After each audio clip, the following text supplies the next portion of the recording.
OPM Malaysia சார்பாகவும் code Malaysia centre of digital entrepreneurship சார்பாகவும் coaching and mentoring prosper programme இன்னைக்கு நம்ம அஃபிஷியலாக தொடங்கியிருக்கோம். மக்கள் ஓசை ஆதரவில் உங்கள் எல்லோருக்கும் வணக்கம். என்னோட சேர்ந்து இந்த நிகழ்ச்சியை படைக்கிறதுக்கு mister Suresh Dhanasekaran, business coach and consultant, நம்மளோட பயிற்சியாளரும் நம்மளுடைய சப்ஜெக்ட் மேட்டர் எக்ஸ்பர்ட்டும் நம்ம கூட இருக்காங்க. வணக்கம் சுரேஷ். வணக்கம் கப்பா, எப்படி இருக்கீங்க சொல்லுங்க. ஃபென்டாஸ்டிக். ஸோ இப்போ ஜூலை தொடங்கிருச்சு. Second half of the year 2025 ரொம்ப வேகமாக போயிட்டு இருக்குது.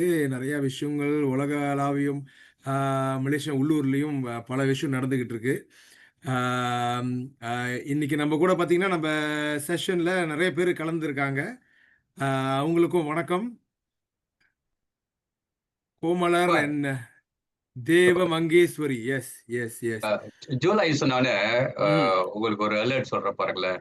ஜூலை 1ஆம் தேதி காலையிலேயே எல்லாருமே பயங்கரமா இந்த பிசினஸ் ஓனர்ஸ் எல்லாமே டென்ஷனா இருக்கக்கூடிய ஒரு நாளா இருந்தது ஜூலை 1. ஏன்னு சொல்லுங்க பார்ப்போம். என்னவா இருக்கும் ஜூலை முதல்லன்னா தெரியலையே. பல விஷயத்துல என்ன விஷயம் நீங்க சொல்றீங்க?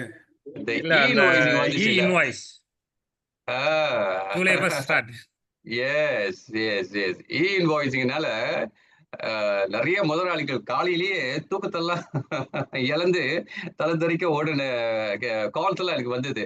காலையிலேயே கால் பண்ணா இல்ல சார், நம்ம நாளைக்கு மீட் பண்ணலாம், இன்வாய்ஸிங் ரோல் அவுட் பண்றோம் அப்படின்னு சொல்லிட்டு எல்லாருமே பரபரப்பா இருந்தாங்க ஜூலை 1.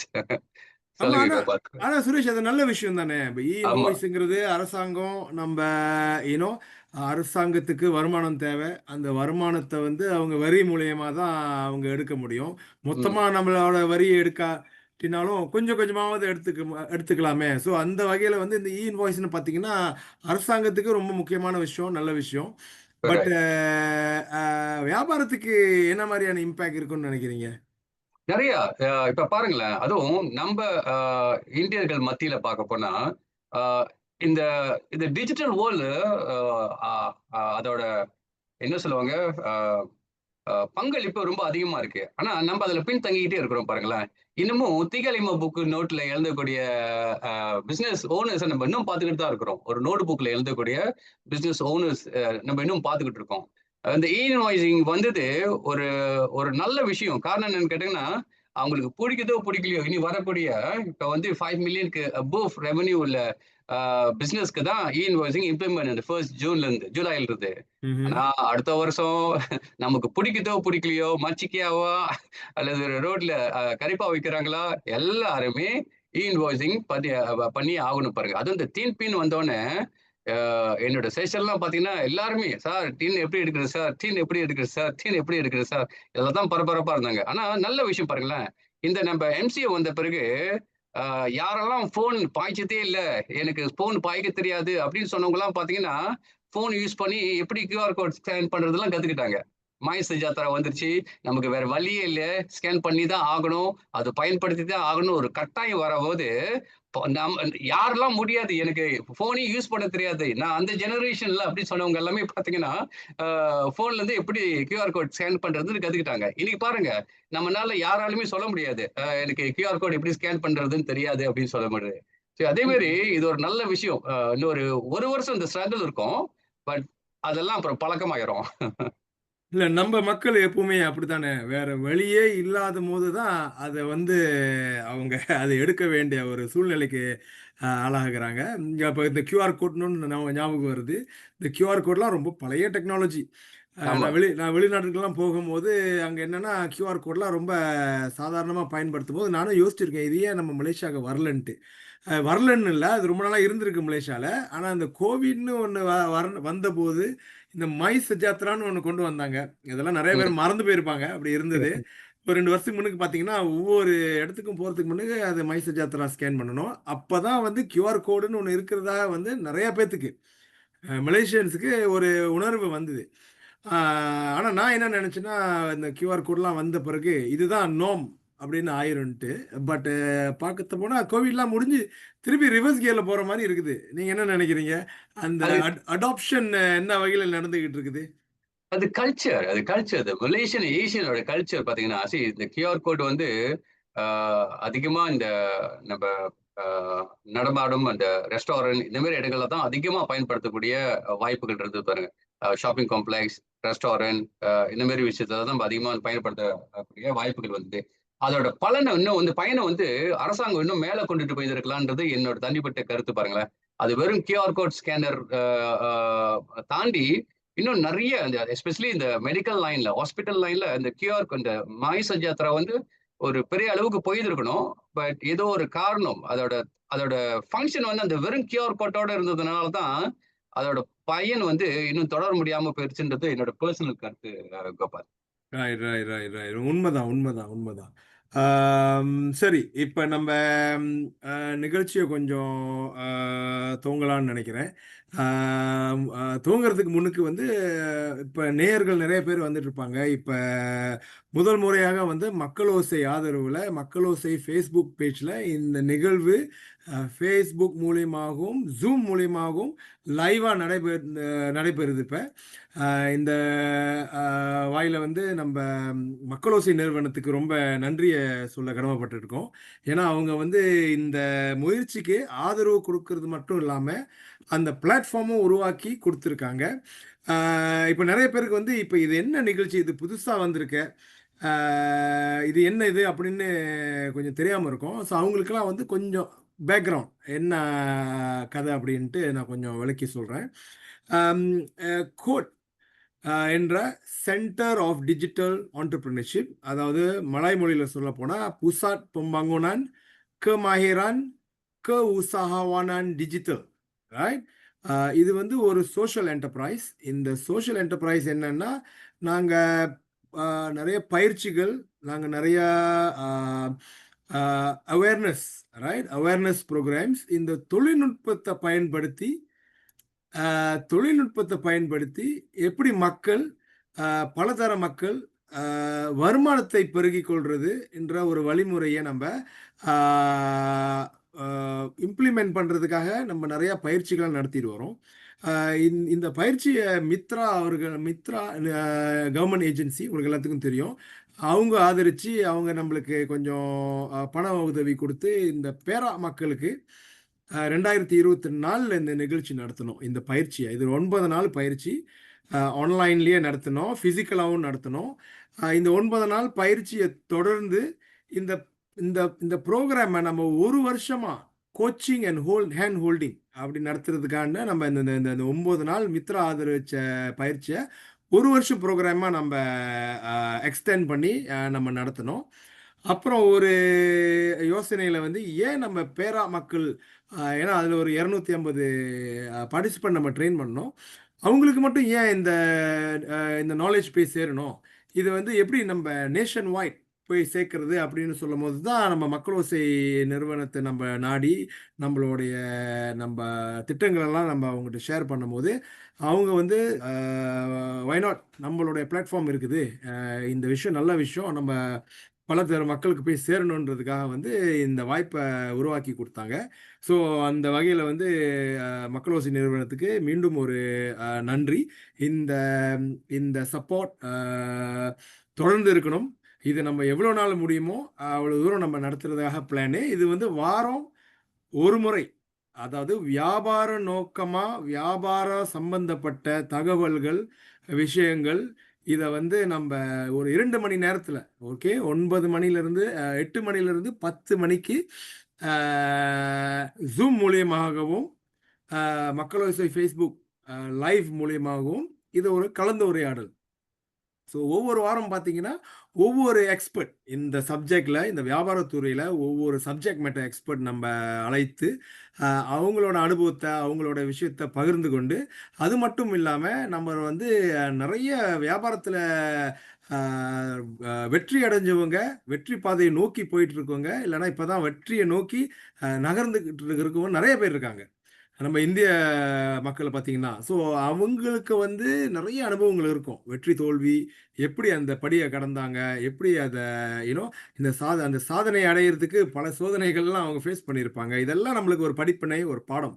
ஸோ அவங்களுக்கும் ஒரு வாய்ப்பு குடுக்குற மாரி வந்து நம்ம வாரம், வாரம் அ சில பேர அவங்கள இன்வைட் பண்ணி, அவங்களோட அனுபவத்த பகிர்ந்து கொண்டு, அப்புறம் அவங்ககிட்ட இருந்து சில விஷயங்கள்லாம் என்னென்ன ஆ இப்ப இங்கிலீஷ்ல ஆங்கிலத்துல பிக்கிங் தி பிரெயின் சொல்லுவாங்க. ஸோ அது நம்ம நன்மைக்கு எல்லாத்துக்கும் பண்றதாக அது நம்மளுடைய திட்டம். ஸோ இந்த திட்டத்துக்கு இப்ப இன்றைக்கு ஆ அ நான் என் பேரு கோபாலகிருஷ்ணன் குழந்தை.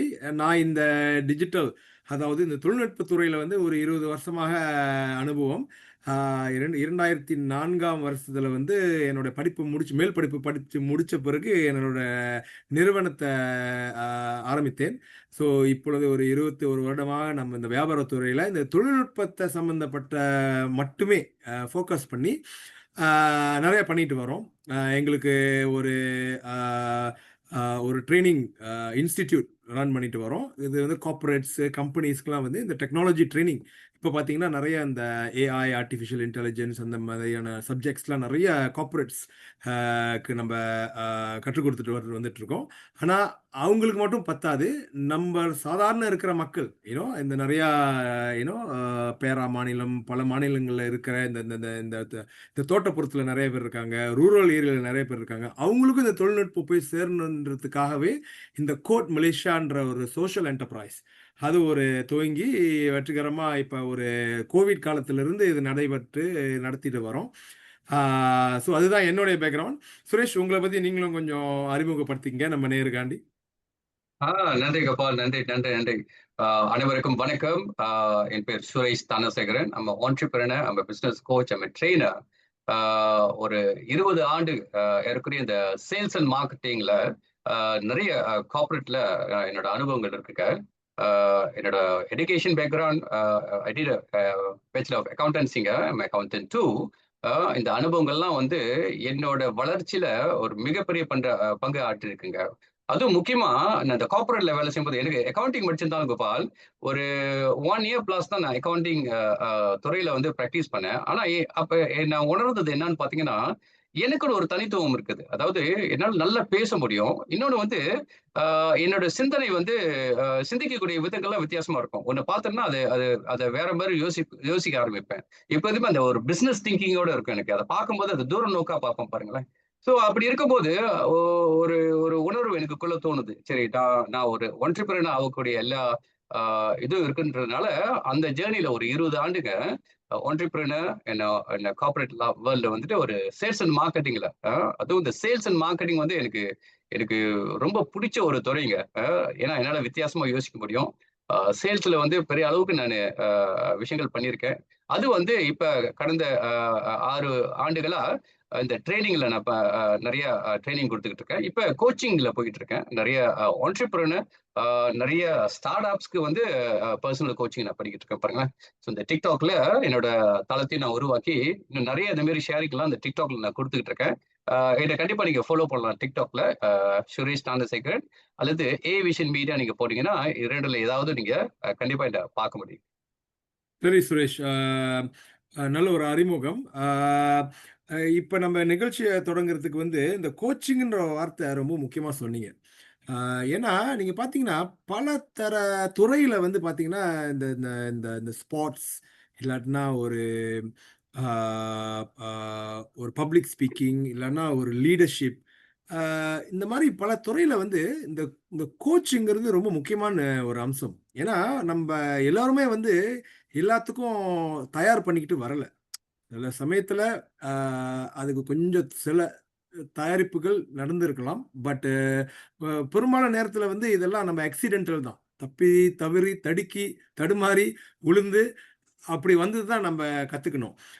ஸோ ஒரு கட்டத்திலிருந்து இன்னொரு கட்டம் போறதுக்கு நம்மளுக்கு ஏதாவது ஒரு அந்த கோச்சிங் அப்படின்றது ஒரு முக்கியமான அம்சமா இருக்குது. அ வியாபாரத்திலயும் இது ஒரு ரொம்ப முக்கியமான அம்சம். ஏன்னா, இது பெரும்பாலும் நம்ம கேட்கறதில்ல. ஏன்னா வியாபாரங்கிறது நெறைய பேர் சொல்லுவாங்க. செல்ஃப் மேட்ன்னுவாங்க. Self made. தானா தன்னோட தனி முயற்சியில அவங்க முன்னுக்கு வந்ததாக அப்படின்னு நிறையா பேர் வந்து அது அவங்களுடைய சக்ஸஸ் பத்தி சொல்லுவாங்க. ஆனா உண்மையில நல்லா விசாரிச்சு பார்த்தோம்னா, ஏதோ ஒரு வகையில வந்து பல விதமான சப்போர்ட், அதாவது அந்த அனுபவத்த பகிர்ந்து கொள்றது. இதுவும் ஒரு விதமான கோச்சிங் தான். ஸோ நீங்க அந்த கோச்சிங்ன்ற சொன்னனால வந்து இட்ஸ் குவைட் இன்ட்ரெஸ்டிங். இந்த கோச்சிங் எவ்வளவு முக்கியம்? வியாபாரத்துக்கு ஏன் இது ரொம்ப அவசியமான ஒரு விஷயம்? அண்ட் இந்தியர்கள் மத்தியில, இந்தியர் வியாபாரிகள் மத்தியில வந்து இந்த கோச்சிங்க வந்து எந்த அளவுக்கு அவங்க சீரியஸா கையெடுத்திருக்காங்க? இத பத்தி கொஞ்சம் ஷேர் பண்ண முடியுங்களா? கண்டிப்பா, கண்டிப்பா கோபால். கோச்சிங்ன்னு சொன்னோனே நீங்க வேற ஸ்போர்ட்ஸ பத்தி சொன்னீங்க. நானும் ஒரு ஃபுட்பால் பிளேயர். ஒரு காலத்துல பார்த்தீங்கன்னா, பந்து விளையாட்டுனா எனக்கு அவ்வளவு வெறி. அ அ ஒரு கட்டத்துல நான் நல்லா விளையாடுவேன்னு எனக்கு தெரியும். ஆ ஆனா நான் விளையாண்டுட்டு இருக்கும்போது எனக்கு ஒரு தோணல் இருக்கும். நல்லா விளையாடுறேனே, நல்லா விளையாடுறேனே, ஏன் என்ன செலக்ட் பண்ண மாட்றாங்க? அப்படின்னு ஒரு கேள்விகள் எனக்கு வரும்போது, என்ன வந்து ஒரு கோச் அணுகுனாரு. அவரு முன்னாள் மலேசியன் அண்ட் பஹாங் பிளேயர். அ அவரு கூப்ட்டு, "சுரேஷ், எனக்கு அப்ப 14 வயசு. அ இன்னையிலருந்து நான் உன்ன ட்ரெயின் பண்றேன். உன்ன அடுத்த கட்டத்துக்கு கொண்டு போறேன்" அப்படின்னு சொன்னாரு. அவர்கிட்ட ட்ரெய்னிங் போன பிறகு தான் எனக்கு தெரிஞ்சது கோபால். இவ்வளவு நேரம் நான் விளையாண்டுகிட்டு இருந்தது வந்து ஒரு ஜாகோ கம்பவுண்ட் தான். அடுத்த கட்டத்துக்கு போகணும்னா, நெறைய முறையான விஷயத்த ஒரு ஒரு ஒரு என்ன சொல்லுவாங்க? ஒரு நிபுணர்ட்ட இருந்து நம்ம கத்துக்கணும்ன்றது உணர ஆரம்பிச்சேன்.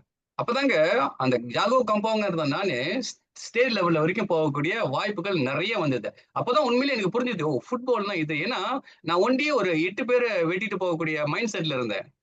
அவர்கிட்ட போன பிறகு தான் எனக்கு தெரிஞ்சது. அது இல்லப்பா ஃபுட்பாலு. ஃபுட்பால்ன்னா team work. அது ஒரு ஸ்ட்ராட்டஜி. அதுக்கு இந்த மாரி பிரிப்பேர் பண்ணணும். இதுக்கு பேரு நீ தயார்படுத்தணும். அப்பதான் நீ அடுத்த கட்டத்துக்கு போக முடியும்னு கத்துக்கிட்டேன். அதே மாரி தாங்க வியாபாரமும். நம்ம வந்து நெனைக்கலாம். நமக்கு எல்லாமே தெரியும் அப்படின்னு நம்ம நெனைக்கலாம். ஆனா, ஆ நீங்க அடுத்த ஏங்கிள்ல இருந்து நீங்க பார்க்கணும். மற்றவர்கள் பார்வையில இருந்து நம்ம பார்க்கும்போது தான், ஒரு வைடர் அ அ விஷன் உங்களுக்கு தெரியும்.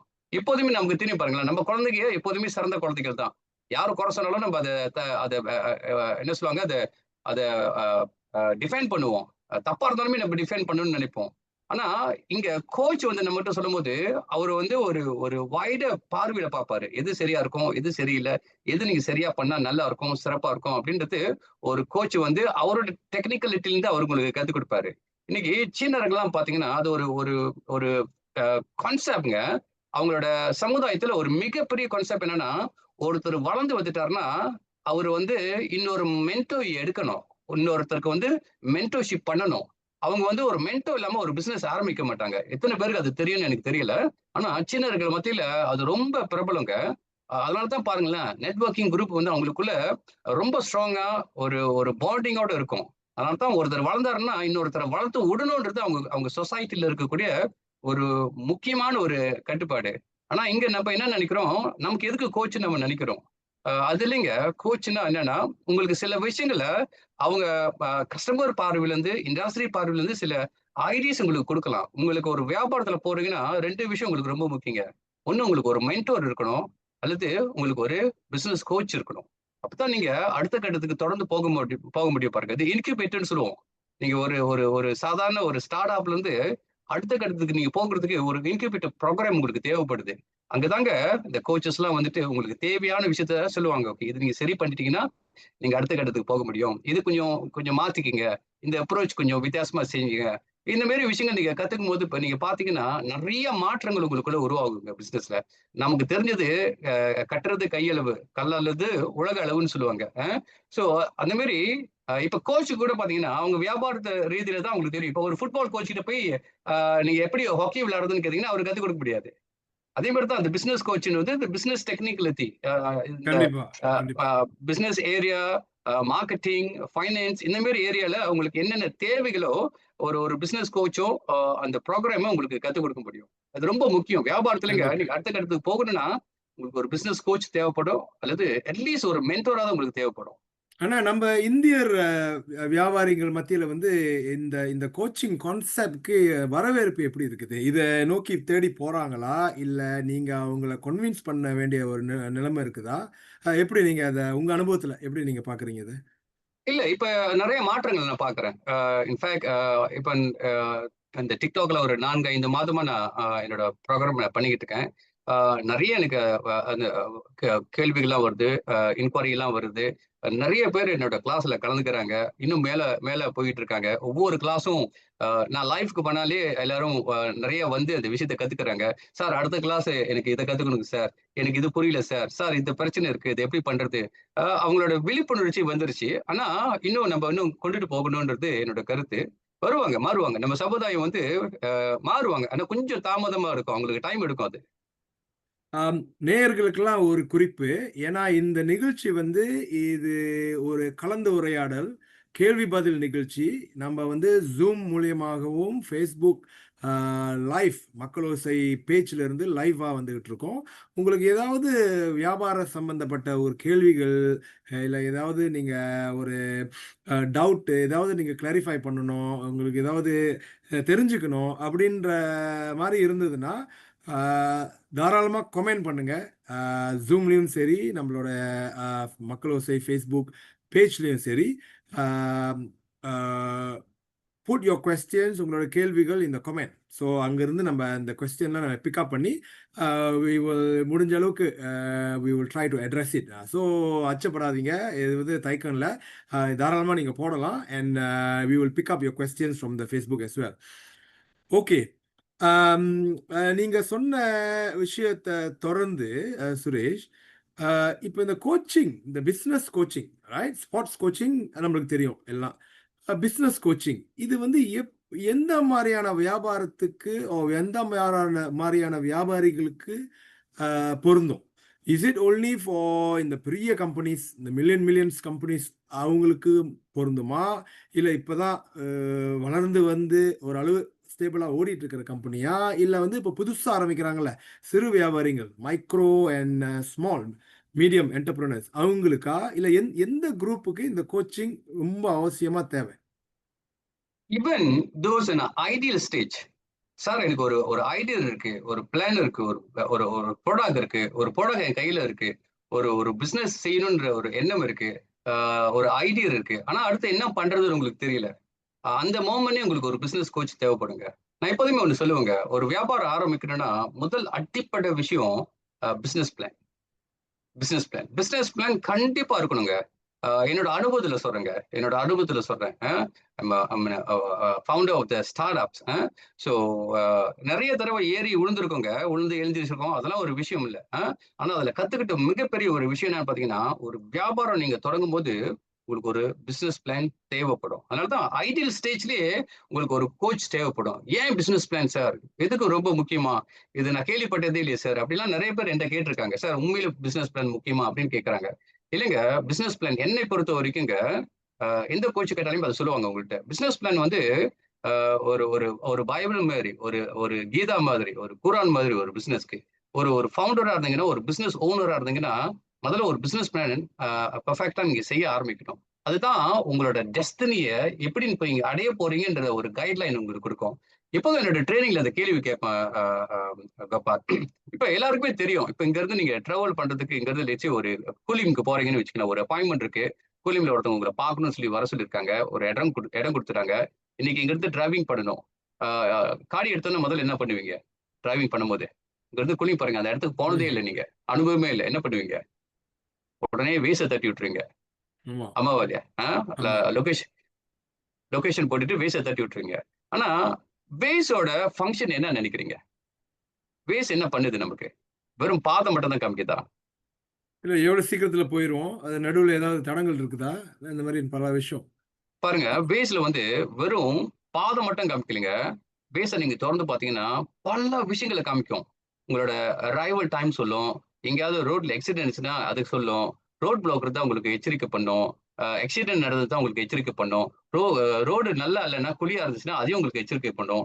ஆ கொஞ்சம் வேகமா போக ஆரம்பிச்சீங்கன்னா, உங்களுக்கு வார்னிங் குடுக்கும். இங்க ஸ்பீட் லிமிட் வந்து 110 தான். நீ 130 130க்கு போற அப்படின்னு சொல்லி உங்களுக்கு வார்னிங் குடுக்கும். ஒரு ஒரு டிராபிக் ஜாமா இருக்கு. இன்னொரு ரூட் எடுத்து போகலாம் அப்படின்னு சொல்லி உங்களுக்கு ஆல்டர்னேட்டிவ் குடுக்கும். இத தவிர மத்த விஷயங்கள்லாம் அந்த அந்த வேஸ்ல இருக்குது பாருங்க. அப்ப வேஸோட ஆப்ஜெக்டிவ் வெறும் உங்களுக்கு பாத காமிக்கிறது மட்டும் இல்லைங்க.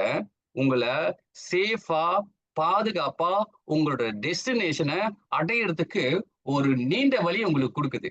அதோட ஆப்ஜெக்டிவ் என்னன்னா, உங்கள பாதுகாப்பா, பக்குவமா உங்க இடத்த போய் அடையணும். சொன்ன டைம்ல போய் உங்க இடத்த அடையணும். அதனால தாங்க நம்ம அறியாமலே அந்த வேஸ பார்த்துக்கிட்டே போறோம். நெறைய பேருக்கு பாதை தெரியுங்க. இங்கிருந்து நமக்கு கோடிங்க்கு போறதுக்கு நமக்கு பாதை தெரியும். இருந்தாலுமே நம்ம வேஸ தட்டி விட்டுட்டு போவோம். இங்கிருந்து நம்ம கேல்ல நம்ப நம்ப ஏரியால இருந்து இன்னொரு ஏரியா போறதுக்கு நம்ம வேஸ தட்டி விட்டுருவோம். எதுக்கு கேளுங்க? ஒரு ஒரு எச்சரிக்கை, ஒரு பாதுகாப்பு அது நமக்கு குடுத்துக்கிட்டே இருக்கும். ரோட் பிளாக் இருக்கா? ஆக்சிடென்ட் இருக்கா? டிராபிக் எப்படி இருக்கு? எவ்வளவு நேரம் பிடிக்க போகுது நம்ப நம்ப நம்ப ஜர்னி? வேற ஏதாவது ஆல்டர்னேட்டிவ் ரோடு இருக்கா? அப்படின்ற விஷயங்கள்லாம் அந்த வேஸ் காமிக்குது பாருங்க. அதே மாரி தான் ஒரு பிசினஸ் பிளான். ஒரு பிசினஸ் பிளான் உங்களோட டெஸ்டினி அடையறதுக்கு நீங்க என்னென்னலாம் பண்ணணுமோ, அது ஒரு பிசினஸ் பிளான்ல நீங்க வச்சிருக்கணும். இப்பதாங்க நீங்க செய்யும்போது உங்களோட உங்களோட ஜர்னி வந்து இன்னும் கொஞ்சம் ஸ்மூத்தா போகும். பாதைகள் எப்போதுமே கரடு முரடா தான் இருக்கும். அதெல்லாம் நம்ம தவிர்க்கவே முடியாது. வாழ்க்கையில அத நம்ம தாண்டி தான் போகணும் பாருங்களேன். அதே மாரி தான் வியாபாரமும். கரடு முரடா தான் இருக்கும். சில இடத்துல நம்ம விழுந்து தான் ஆகணும். சில இடத்துல நம்ம காயங்கள் பட்டு தான் ஆகணும். சில இடத்துல நம்ம கேள்விக்குறிக்கு பதில் சொல்லியே ஆக வேண்டிய சூழ்நிலைகள்லாம் வரும். அதெல்லாம் சகஜம். ஆனா இத பண்ணிட்டீங்கன்னா, அதோட ரிஸ்க்க கொஞ்சம் குறைக்க முடியும் பாருங்க. அதனால தான் அ அ உங்களுக்கு கோச்சிங் செக்ஷன் எப்படி ஆரம்பிக்கணும்னா, ஐடியா ஸ்டேஜ்ல நீங்க ஆரம்பிக்கணும். முதல் விஷயமே என்னோட கோச்சிங் செக்ஷன்ல நான் எங்க ஆரம்பிப்பேன்னா, முதல்ல பிசினஸ் பிளான் செய்ய வைப்பேன். ஓகே. நீங்க ஒரு பிசினஸ் செஞ்சுட்டு இருக்கலாம். பரவால்ல. ஏன் அவங்க கோச்சிங்க்கு வர்றாங்கன்னா, அவங்க வியாபாரத்த இன்னும் அடுத்த கட்டத்துக்கு கொண்டு போகணும். அல்லது இன்னும் பெட்டரா செய்யணும். அந்த கட்டத்துல வரும்போது, நீங்க எந்த ஸ்டேஜ்ல இருக்கீங்கன்றது முக்கியம் இல்ல. உங்களோட டெஸ்டினி என்னன்றது ஒரு முக்கியம். இப்ப இருக்கக்கூடிய நிலைமையில இருந்து, அடுத்து எந்த நிலைமைக்கு நீங்க போறீங்க? என்ன மாற்றத்த நீங்க எதிர்பார்க்கிறீங்க? அந்த மாரி சிச்சுவேஷன்ல தான் ஒவ்வொருத்தரும் வராங்க பாருங்களேன். சார் இந்த நான் பிசினஸ் 5 வருஷமா பண்ணிக்கிட்டு இருக்கேன். ஆனா என்னோட பிசினஸ் வந்து 5 வருஷமா அ அ மாற்றம் இல்ல. இதுக்கு ஏதாவது பண்ணணும் அப்படின்னு கேட்கும்போது, அ ஏன்னா எப்போதுமே ஒரு ஒரு கான்செப்ட் இருக்கு பாருங்களேன். என்னோட என்னோட ஐடியா, என்னோட ப்ராடக்ட் அது எப்போதுமே சிறந்ததா தான் இருக்கும். ஆனா இன்னொரு ஆப்போசிட் ஐல இருந்து பார்க்கும்போது தான் சில விஷயங்கள் கிளாரிட்டி கிடைக்கும். நீங்க கேட்கிற அனைவரும் நீங்க பார்த்தீங்கன்னா, ஈவன் என்னோட அட்வைசரி போர்ட்லாம் பார்த்தீங்கன்னா, நான் என்னோட ஸ்டார்ட் அப் ஆரம்பிக்கும்போது மிஸ்டர் கோபால்லாம் என்னோட அட்வைசரி போர்ட் மெம்பர். ஏன்னா, அவரோட எக்ஸ்பெர்டீஸ் அவரோட இண்டஸ்ட்ரி. அவரோட அந்த இண்டஸ்ட்ரிலருந்து பார்த்து சொல்லும்போது, ஓ! ஆமா இல்ல நம்ம இந்த ஏங்கிள்ல பார்க்கலையே. இந்த ஏங்கிள்ல நம்ம வந்து ஓவர்லூக் பண்ணிட்டோமே என்ற மாரி விஷயங்கள் நமக்கு தெரியும். அதனால நம்ம டிசிஷன் ப்ராசஸ் வந்து இன்னும் அ ப ஈஸியா இருக்குங்க. இல்லன்னா நீங்க ஒரு ஒண்டியா நீங்க யோசிக்கணும் பாருங்களேன். இந்த லா ஆஃப் சக்சஸ் புக் படிச்சீங்கன்னா, அதுல கிளியரா சொல்லியிருப்பாங்க. அ ஒரு மாஸ்டர் மைண்டோட நீங்க பிசினஸ் பண்றதோட, பல மாஸ்டர் மைண்டோட நீங்க பிசினஸ் செஞ்சா தான் உங்க வியாபாரம் வந்து அடுத்த கட்டத்துக்கு கொண்டு போக முடியும் பாருங்க. ஸோ உங்க மாஸ்டர் மைண்ட நீங்க பில்ட் பண்ணதுக்கு உங்களுக்கு கண்டிப்பா ஒரு கோச்சிங் வேணும். ஒரு கோச் வேணும். ரைட். ஸோ ஒரு பிசினஸ் கோச்ங்கிறது ஒரு கூகுள் மேப் மாரி, ஒரு ஆமா, வேஸ் மாரி. ரைட். ஆமா. உங்கள எஸ். கரெக்ட்டா உங்க டெஸ்டினேஷன்ல அம் கரடுமுரடு பாதையெல்லாம் த தவிர்த்து, போலீஸ் எல்லாம் தவிர்த்து, uh you know shortest and the fastest ரூட்ல போயிட்டு உங்களோட டெஸ்டினேஷன சேர்க்கிறது. இந்த அப்படிதானுங்களா? இந்த 2 விஷயம் சொன்னேன் பார்த்தீங்களா? எச்சரிக்கையோட பாதுகாப்பா. சி ம். யா யாரு அது செய்வா? எச்சரிக்கையா, பாதுகாப்பா யார் செய்வா? உங்க மேல அக்கறை உள்ளவங்க தான் செய்வாங்க. அக்கறை உள்ளவங்க, அந்த பாதைய ஏற்கனவே கடந்து போனவங்க, ஏன் இப்ப ஆமா. பின் வரவங்க ஏன் அவங்க இந்த கஷ்டத்த படணும்? இதெல்லாம் கரெக்ட். அவாய்ட் பண்ணிக்கலாமே! அப்டின்ட்டு ஆமா. சில விஷயத்துக்கு எது எதெல்லாம் செய்யக்கூடாது, ம். வியாபாரத்த எப்படி செய்யணுன்றத தவிர்த்து, வியாபாரத்துல எப்படிலாம் செய்யக்கூடாதுன்ட்டு சொல்லக்கூடிய ஆளு தான் இந்த கோச், பிசினஸ் கோச். ஓகே நல்லா இதுல மிக இதுல ஒரு சேலஞ்சிங் ஒரு விஷயம் என்னன்னா, அ அ இது நமக்கு ஒரு ஒரு டாக்டர் மாதிரி தான். ஓகே. உங்களுக்கு உடல்நிலை சரியில்ல அப்படின்றத அ டைரக்ட்டா சொல்லாட்டிட்டாலும், ஒரு நாசூக்கா உங்களுக்கு அதோட ஒ பிரச்சனை என்ன? அந்த ரூட் காஸ் எங்க இருந்து வருது? அத நீங்க எப்படி ட்ரீட்மெண்ட் பண்ணா, நீங்க அந்த அந்த அந்த ரூட் காஸ்லருந்து நீங்க அடுத்த கட்டத்துக்கு போக முடியும்னு சொல்றாங்களோ, அதே மாரி தான் ஒரு பிசினஸ் கோச். எங்க உங்களோட ரூட் பிரச்சனை இருக்கு? சரி இது இது நீங்க பண்ணி தான் ஆகணும். கஷ்டமா இருக்கும் கேட்கறதுக்கு. டாக்டர் சொல்லும்போது எப்படி இருக்கும்? ஐயோ! நமக்கு இது சீக்கா அப்படின்னு கேட்கும்போது, இருக்காது டாக்டர். எனக்கு சத்தியமா இருக்காது. நான் நல்லா தானே இருக்கிறேன் அப்படின்னு நம்ம சொல்லுவோம். அதே மாரி தான் இங்க பிசினஸ்லயும். நமக்கு பார்க்கறதுக்கு எல்லாமே நல்லா இருக்கிற மாதிரி தான் இருக்கும். நீங்க உட்கார்ந்து அத அனலைஸ் பண்ணும்போது, இன்னொரு ஆங்கிள்ல நீங்க பார்க்கும்போது தான், உங்களுக்கு ஒரு கிளாரிட்டி கிடைக்கும். அது ரொம்ப முக்கியம். பிசினஸ்ல கிளாரிட்டி ரொம்ப முக்கியங்க. சோ அந்த பார்வையில வந்து ஒரு கிடைக்கும்போது, அப்பதான் சில மாற்றங்கள் நம்ம பார்க்க முடியும். அடுத்த கட்டத்துக்கு போக முடியும். Very nice, very nice. Okay. நேயர்கள் அனைத்துக்கும் ஒரு அறிவிப்பு. அ இது நேயர் விருப்பம். அதுவும் ஒரு முக்கியமான அங்கம் நம்மளோட நிகழ்ச்சியில. என்ன விருப்பம்னா, பாட்டு ஃபேவரைட் சாங்ஸ் கிடையாது. உங்களுடைய விருப்பமான வியாபாரம் சார்ந்த தலைப்புகள் இல்லைன்னா ஏதாவது ஒரு ஐயம், டவுட்ஸ் இதை நீங்கள் கிளியர் பண்ணிக்கிறதுக்கு தயவுசெய்து நீங்கள் எங்களை ஜூம் மூலியமாகவும் இல்லை மக்களோசை ஃபேஸ்புக் பேஜ் மூலியமாகவும் கமெண்ட் செக்ஷனில் நீங்கள் உங்களுடைய டவுட்ஸை நீங்கள் உங்களோட விருப்பத்தை நீங்கள் தெரிவித்துக் கொள்ளலாம். ஸோ நம்ம இந்த டாபிக்ஸ் நம்ம பிக்கப் பண்ணி உங்களுக்கு கொஞ்சம் விளக்கம் கொடுக்கலாம். ஸோ எனிவே நம்ம நிகழ்ச்சி 8 மணிக்கு துவங்கணும். இப்போ அது வரைக்கும் நம்ம வந்து இன்வாய்ஸ் பற்றி பேசியாச்சு. இப்போ ஜூலைங்கிறது இன்வாய்ஸ் லான்ச் பண்ண மாதம். ஆஃப்கோர்ஸ் ஸ்மால் பிஸ்னஸ்க்கு வந்து டைம் இருக்குது இன்னும் அடுத்த வருஷம் வரைக்கும்ல சுரேஷ்? Right, ஆமா, right. yes, So e-invoice, maybe e-invoice would be a good topic. Future வந்து maybe yes. e-invoice, we can explore more on the e-invoice, what to do and so on. Then we spoke about the coaching, the business coaching, and ஏன் முக்கியம், யாருக்கெல்லாம் முக்கியம், அது எதனால இது முக்கியம், அது ஒரு கொஞ்ச நேரம் பேசணும்.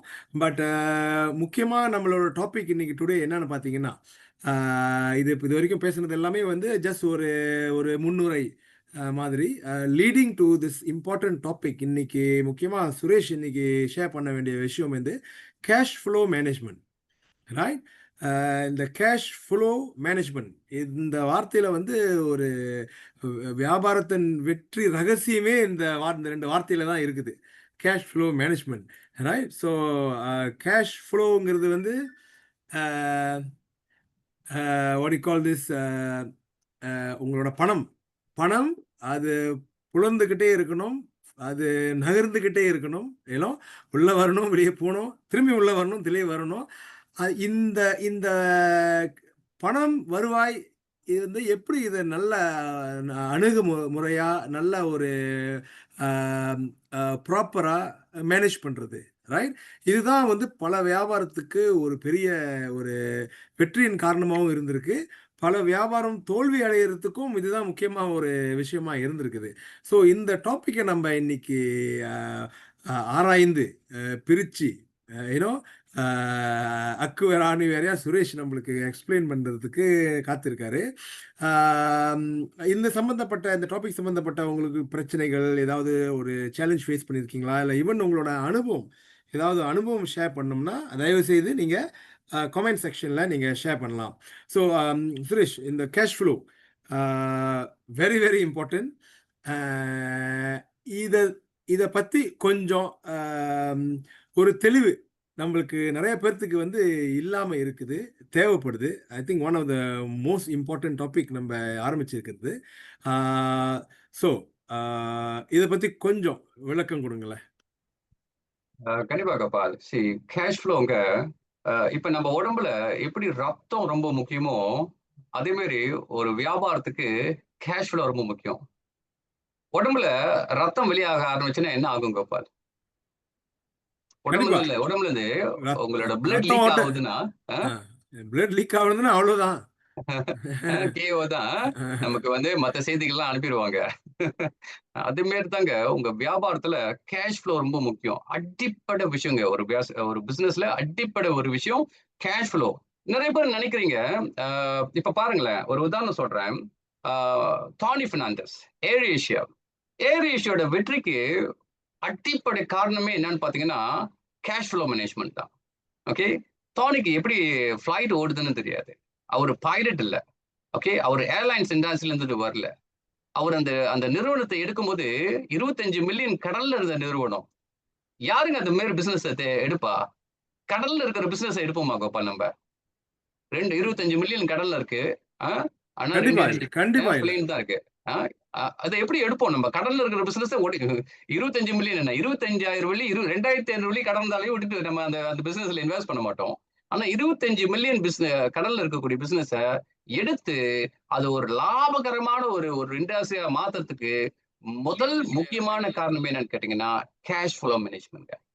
இன்னைக்கு நம்ம அதை பத்தி நிறைய பேசுவோம். நான் உங்களுக்கு அந்த உதாரணங்கள்லாம் நிறைய கொடுக்குறேன். இன்னொன்னு பாருங்களேன், இந்த எம்சிஓ காலகட்டத்துல பேண்டமிக்ல நம்ம நிறைய சம்பவங்களை கேள்விப்பட்டிருக்கோம், நிறைய விஷயத்த கேள்விப்பட்டிருக்கோம். நிறைய வியாபாரங்கள் அந்த காலகட்டத்துல சாத்திட்டு பிசினஸ் கொலாப்ஸ் பண்ணிட்டு போக வேண்டிய சூழ்நிலை வந்தது. இதுக்கு என்ன காரணம் நினைக்கிறீங்க? ஒண்ணு, வியாபாரம் இல்ல, பிசினஸ் இல்ல, அந்த காரணத்தினால தான் அவங்க கடைய சாத்திட்டு போனாங்களா? அல்லது கேஷ் ஃப்ளோ இல்லாதனாலயா?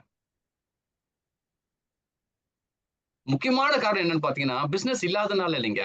ம்ஹ்ம். கேஷ் ஃப்ளோ இல்லாதனால தான். அந்த 6 மாசத்துக்கு, அந்த 12 மாசத்துக்கு உங்களுக்கு வருமானமே இல்லன்னா, நீங்க சமாளிக்கக்கூடிய ஒரு சூழ்நிலை. அது நம்ம எதிர்பார்க்கலல்ல. எம்சிஓ வரும்னு, பேண்டமிக் வரும்னு யாராவது கனவுலயாவது நெ நெ கண்டிருப்பாங்களா? இந்த மாரி ஒரு சூழ்நிலை நமக்கு வரப்போகுது அப்படின்னு. யாருக்குமே இல்ல. ஆனா திடீர்னு வந்து நிக்குது. எல்லாரும் அத ஃபேஸ் பண்ணி ஆகணும். 6 மாசம், 8 மாசம், 12 மாசம் அத தாண்டி ஆகணும். ஓகே. வியாபாரம் ஓடல. நம்மள விட்டுருங்களேன். ஏர் ஏசியா பார்த்தீங்களா? கப்ப பறக்காது. அ ஒரு பைசா கூட உள்ளுக்கு பூராது. வருமானமே வராது. அ பில்லியன் கணக்குல உள்ள ஒரு ஒரு ஒரு பிசினஸ். அவங்க எப்படி துடிச்சிட்டு இருப்பாங்க. ஆனா அந்த நிறுவனமே அத தாண்டி வந்திருக்குன்னா, முக்கியமான காரணம் என்னன்னு கேட்டீங்கன்னா, கேஷ் ஃப்ளோங்க. Cash flow. நீங்க மத்த காரணங்கள்லாம் சொல்லலாம். டிக்கெட் பர்சன்லாம் நீங்க சொல்லலாம். நம்ம அத பத்தி பேச வரல. நான் கேஷ் ஃப்ளோ மேனேஜ்மென்ட்ட பத்தி தான் சொல்ல வரேன். அ இந்த இந்த ஒரு சம்பவங்க ஒரு ஒரு ஒரு வீடியோ ஒண்ணு பார்த்தேன். நம்ம தமிழ்நாட்டுல ஒரு ஒரு சிறந்த ரெஸ்டாரண்ட் ஓனர். அவர் சொன்ன ஒரு பதிவுங்க. 15 வருஷமா லாபகரமா சம்பாரிச்ச ஒரு வியாபாரம்ங்க. 15 வருஷமா அவரு லாபகரமா செஞ்ச பிசினஸ், இந்த பேண்டமிக் வந்தோனே, எம்சிஓ வந்தோனே, அவரோட வியாபாரம் பெரிய அளவுக்கு பாதிக்கப்பட்டது. இருந்தாலுமே கூடங்க, அந்த 1 வருஷம் அந்த பேண்டமிக்லாம் முடிஞ்சு அவங்க பேக் டூ நார்மல் போகும்போது, அவரால திரும்பவும் தொடர்ந்து பிசினஸ சரியா நடத்த முடிஞ்சதுக்கு என்ன காரணம்னு கேட்டீங்கன்னா, அவர் 15 வருஷம் சம்பாரிச்ச லாபம்லாம் அவர் சேர்த்து வச்சதுனால தாங்க, அந்த 12 மாசம் அவரால சமாளிச்சு அடுத்த கட்டத்துக்கு முடிஞ்சது. அவர் சொன்னாரு, "15 வருஷம் சேர்த்து வச்ச காசுங்க, அந்த 12 மாசம் நான் இழந்துட்டேன். ஆனா, அது அது முக்கியம் இல்ல. என்னால அடுத்தது தொடர்ந்து போகக்கூடிய வாய்ப்புகள் இருந்ததுக்கு முதல் காரணம் என்னன்னா, லாபத்த ஒரு ரிசர்வ்ல நான் வச்சுக்கிட்டு இருந்த காரணத்தினால தாங்க, இந்த மாரி ஒரு சிச்சுவேஷன் வரும்போது, என் வியாபாரத்த என்னால காப்பாத்த முடிஞ்சதுன்னு சொன்னாரு.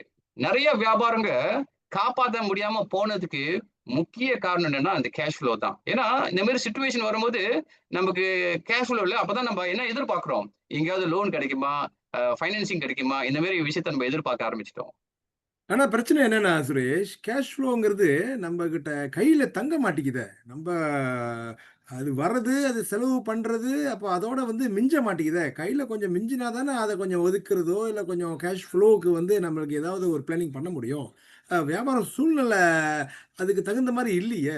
அப்புறம் எப்படி கேஷ் ஃப்ளோ ஒரு ஒரு ஒரு பிராக்டிகலான ஒரு விஷயமா ஆகும்? இல்ல இப்ப இது சூழ்நிலை என்னன்னா, வியாபாரத்த வியாபாரமா செய்யணும். நம்ம என்ன பண்றோம்? வியாபாரத்த சென்ட்ரல் பர்ஹாடா செய்றோம். சென்ட்ரல் பர்ஹாட்னா உங்க பிசினஸ் சென்ட்ரல் பர்ஹாட் இல்ல. உங்க வியாபாரமே சென்ட்ரல் பர்ஹாட் ஆகுது. எப்படின்னா, உங்களோட வியாபாரத்தோட வருமானம், உங்களோட வருமானம். உங்க வியாபாரத்துல வரக்கூடிய காசு, நீங்க எப்ப வேணா செலவு பண்ணலாம். என்ன என்ன வேணா பண்ணலாம். அப்படின்ற ஒரு கான்செப்ட் உங்களுக்கு வரும்போது தாங்க, அ பின்னால இந்த மாரி சூழ்நிலை வரும்போது, இது இந்த கேஷ் ஃப்ளோ மட்டும் இல்லைங்க. டெக்னிக்காலிட்டி நெறைய விஷயம் நான் பார்த்திருக்கேன். ஆ ஏன்னா இந்த இந்த இந்த பிசினஸ் அக்கவுண்ட்லருந்து சொந்த செலவு பண்றது, மாசம் மாசம் காடி காசு, வீடு காசு, கல்லாலருந்து காசு எடுக்கிறது. ஒவ்வொரு நாளும் பாருங்க, இந்த கேஷ் பிசினஸ் செய்றவங்க, இந்த ரெஸ்டாரண்ட் ஓனர்ஸ், இந்த கிராசரி பிசினஸ் ஓனர்லாம் பார்த்தீங்கன்னா, அ அவங்க கேஷ் ஃப்ளோ அ அ பாதிக்கப்படுறதுக்கு முக்கியமான ஒரு காரணங்கள் நான் பார்க்கும்போதுங்க, அவங்க கல்லால் அன்னைக்கு வருதுல்ல, அன்னைக்கு வரக்கூடிய காசுல தான் அவங்களோட தேவையும் எடுத்துக்கிறாங்க. அது அ அ அ தப்பில்ல தான். ஏன்னா அது உங்க பிசினஸ் தான். உங்க காசு தான். அதான் நான் முதல்லயே சொல்றேனே, பிசினஸ பிசினஸா ரன் பண்ணணுங்க.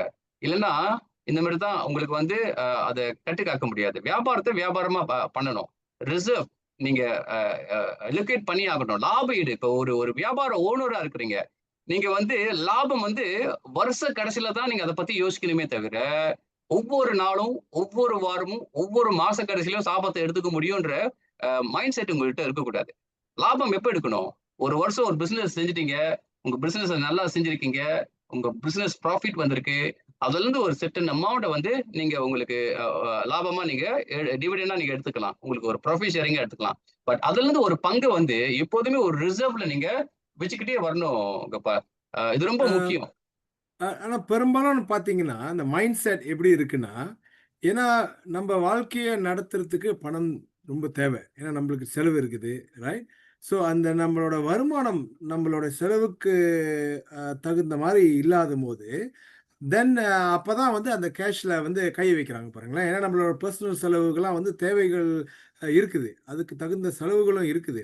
ஸோ வியாபாரத்த வருமானத்த நம்பி தான் பல பேர் இருக்காங்க பாருங்களேன். ஸோ அப்படி இருக்கும்போது அந்த பற்றாக்குறை அந்த சூழ்நிலையில அந்த பணத்த ஒதுக்குறதுக்குன்னு ஒரு அது ரொம்ப ஒரு கஷ்டமான விஷயமா இருக்குது. பல பேரு ஐ திங்க் இந்த சினாரியோல தான் மாட்டிட்டு இருக்காங்க. ஸோ அப்படிப்பட்ட சூழ்நிலையிலருந்து இது எப்படி நம்ப அ யூ நோ இது இது நம்ம கையாள்றது? இதுக்கு முக்கியமான காரணம் என்ன தெரியுமா கோபால்? நான் பார்த்திருக்கேன். இந்த பிசினஸ் ஓனர் கூட பேசும்போது, நீங்க சொன்ன கருத்த தான் எல்லாருமே சொல்லுவாங்க. அவங்கள்ட்ட கேட்கறது கேள்வி என்னன்னு கேட்டீங்கன்னா, "do you have a business budgeting plan?" உங்க வியாபாரத்துக்கு பட்ஜெட்டிங் பண்றீங்களா? இப்ப இந்த நாடு பாருங்களேன், 10ஆம் மாசம் ஆகணும்னா, ஒரு பரபரப்பான ஒரு விஷயம் நடக்கும். என்ன நடக்கும்? நம்மளோட பட்ஜெட். பட்ஜெட். belanjawan 2026. ஆமா. Bukan 2025 tau. 2026. அடுத்த வருஷம் நம்மளோட வரவு எப்படி இருக்க போகுது? செலவு எப்படி இருக்க போகுதுன்றது, இந்த வருஷம் 10ஆம் மாசம் அதோட பிரசன்டேஷன் பிரதமர் பண்றாரு. அப்ப அதோட ஆய்வுகள் எப்ப பண்ணியிருப்பாங்கன்னு நெனைக்கிறீங்க? நிச்சயமா ஒரு அட்லீஸ்ட் ஒரு 2 years before you would uh have done. So அப்ப 26வது வருஷத்துக்கு செலவு பண்ணக்கூடிய விஷயத்த, தி பிளான் அஹெட். ஆ முன்னெச்சரிக்கையாவே முன்னவே பண்ணிடுறாங்க. இப்ப அது அது பிளான் பண்ணிட்டாங்கன்னா, அதுதான் நீங்க என்ன உங்களோட விஷன் என்னது? எவ்வளவு வரவு வரப்போது? எவ்வளவு செலவு வரப்போது? எங்கிருந்து உங்களோட வரவு வரப்போது? அந்த வரவ பேஸ் பண்ணி தான் நீங்க என்ன பண்ணுவீங்க? உங்களோட செலவ நீங்க பிளான் பண்ணுவீங்க. இப்ப என்ன நடக்குதுன்னா, நெறைய பேருக்கு அந்த வரவ பத்தியே தெரியாது. இப்ப ஒரு உதாரணத்துக்கு சொல்றேனே, இன்னும் ஒரு 6 மாசத்துல உங்க பிசினஸோட வருமானம் எப்படி இருக்குன்னு நான் கேட்பேன் எப்போதுமே என்னோட கோச்சிங் செக்ஷன்ல. Next 6 months where's your revenue will come. எங்க இருந்து உங்களோட வருமானம் வரும்? எப்படி இருக்க போகுது? அப்படின்னு கேட்டா, நெறைய பேருக்கு அந்த கேள்விக்கு பதில் தெரியாதுங்க. பிசினஸ் இஸ் அபௌட் நம்புங்க. உங்க நம்பர் உங்களுக்கு தெரியலன்னா, you are fail in the business. உங்களுக்கு தெரியணும். எங்க இருந்து உங்களுக்கு வருமானம் வரப்போகுது? It cannot be plug from the sky. அப்ப முதல்ல நீங்க என்ன பண்ணணும்னா, உங்களோட பிசினஸ் பட்ஜெட்டிங், ஃபோகஸிங் முதல்ல பண்ணணும். இப்பவே நீங்க பண்ண ஆரம்பிக்கணும். அடுத்த வருஷம் ஜனவரியிலிருந்து உங்களுக்கு உங்களோட இயர் ஏர்ன் ஆரம்பிக்குதுன்னு வச்சுங்களேன். உங்களோட ஃபைனான்சியல் இயர் ஆரம்பிக்குதுன்னு வச்சுக்கங்களேன். அப்ப ஜனவரிக்கு இருந்து டிசம்பர் வரைக்கும் உங்களோட வரவு எப்படி இருக்க போது? உங்களோட செலவு அத பேஸ் பண்ணி தான் இருக்கணும். உங்களோட வரவு அதுக்கு மேல வந்துருச்சுன்னா, அது உங்களோட ரிசர்வ்ங்க. ரிசர்வ். இப்ப வரவு அதிகமா வந்திருக்குன்னு சொல்லிட்டு நம்ம செலவு அதிகமா பண்ண முடியாதுல்ல.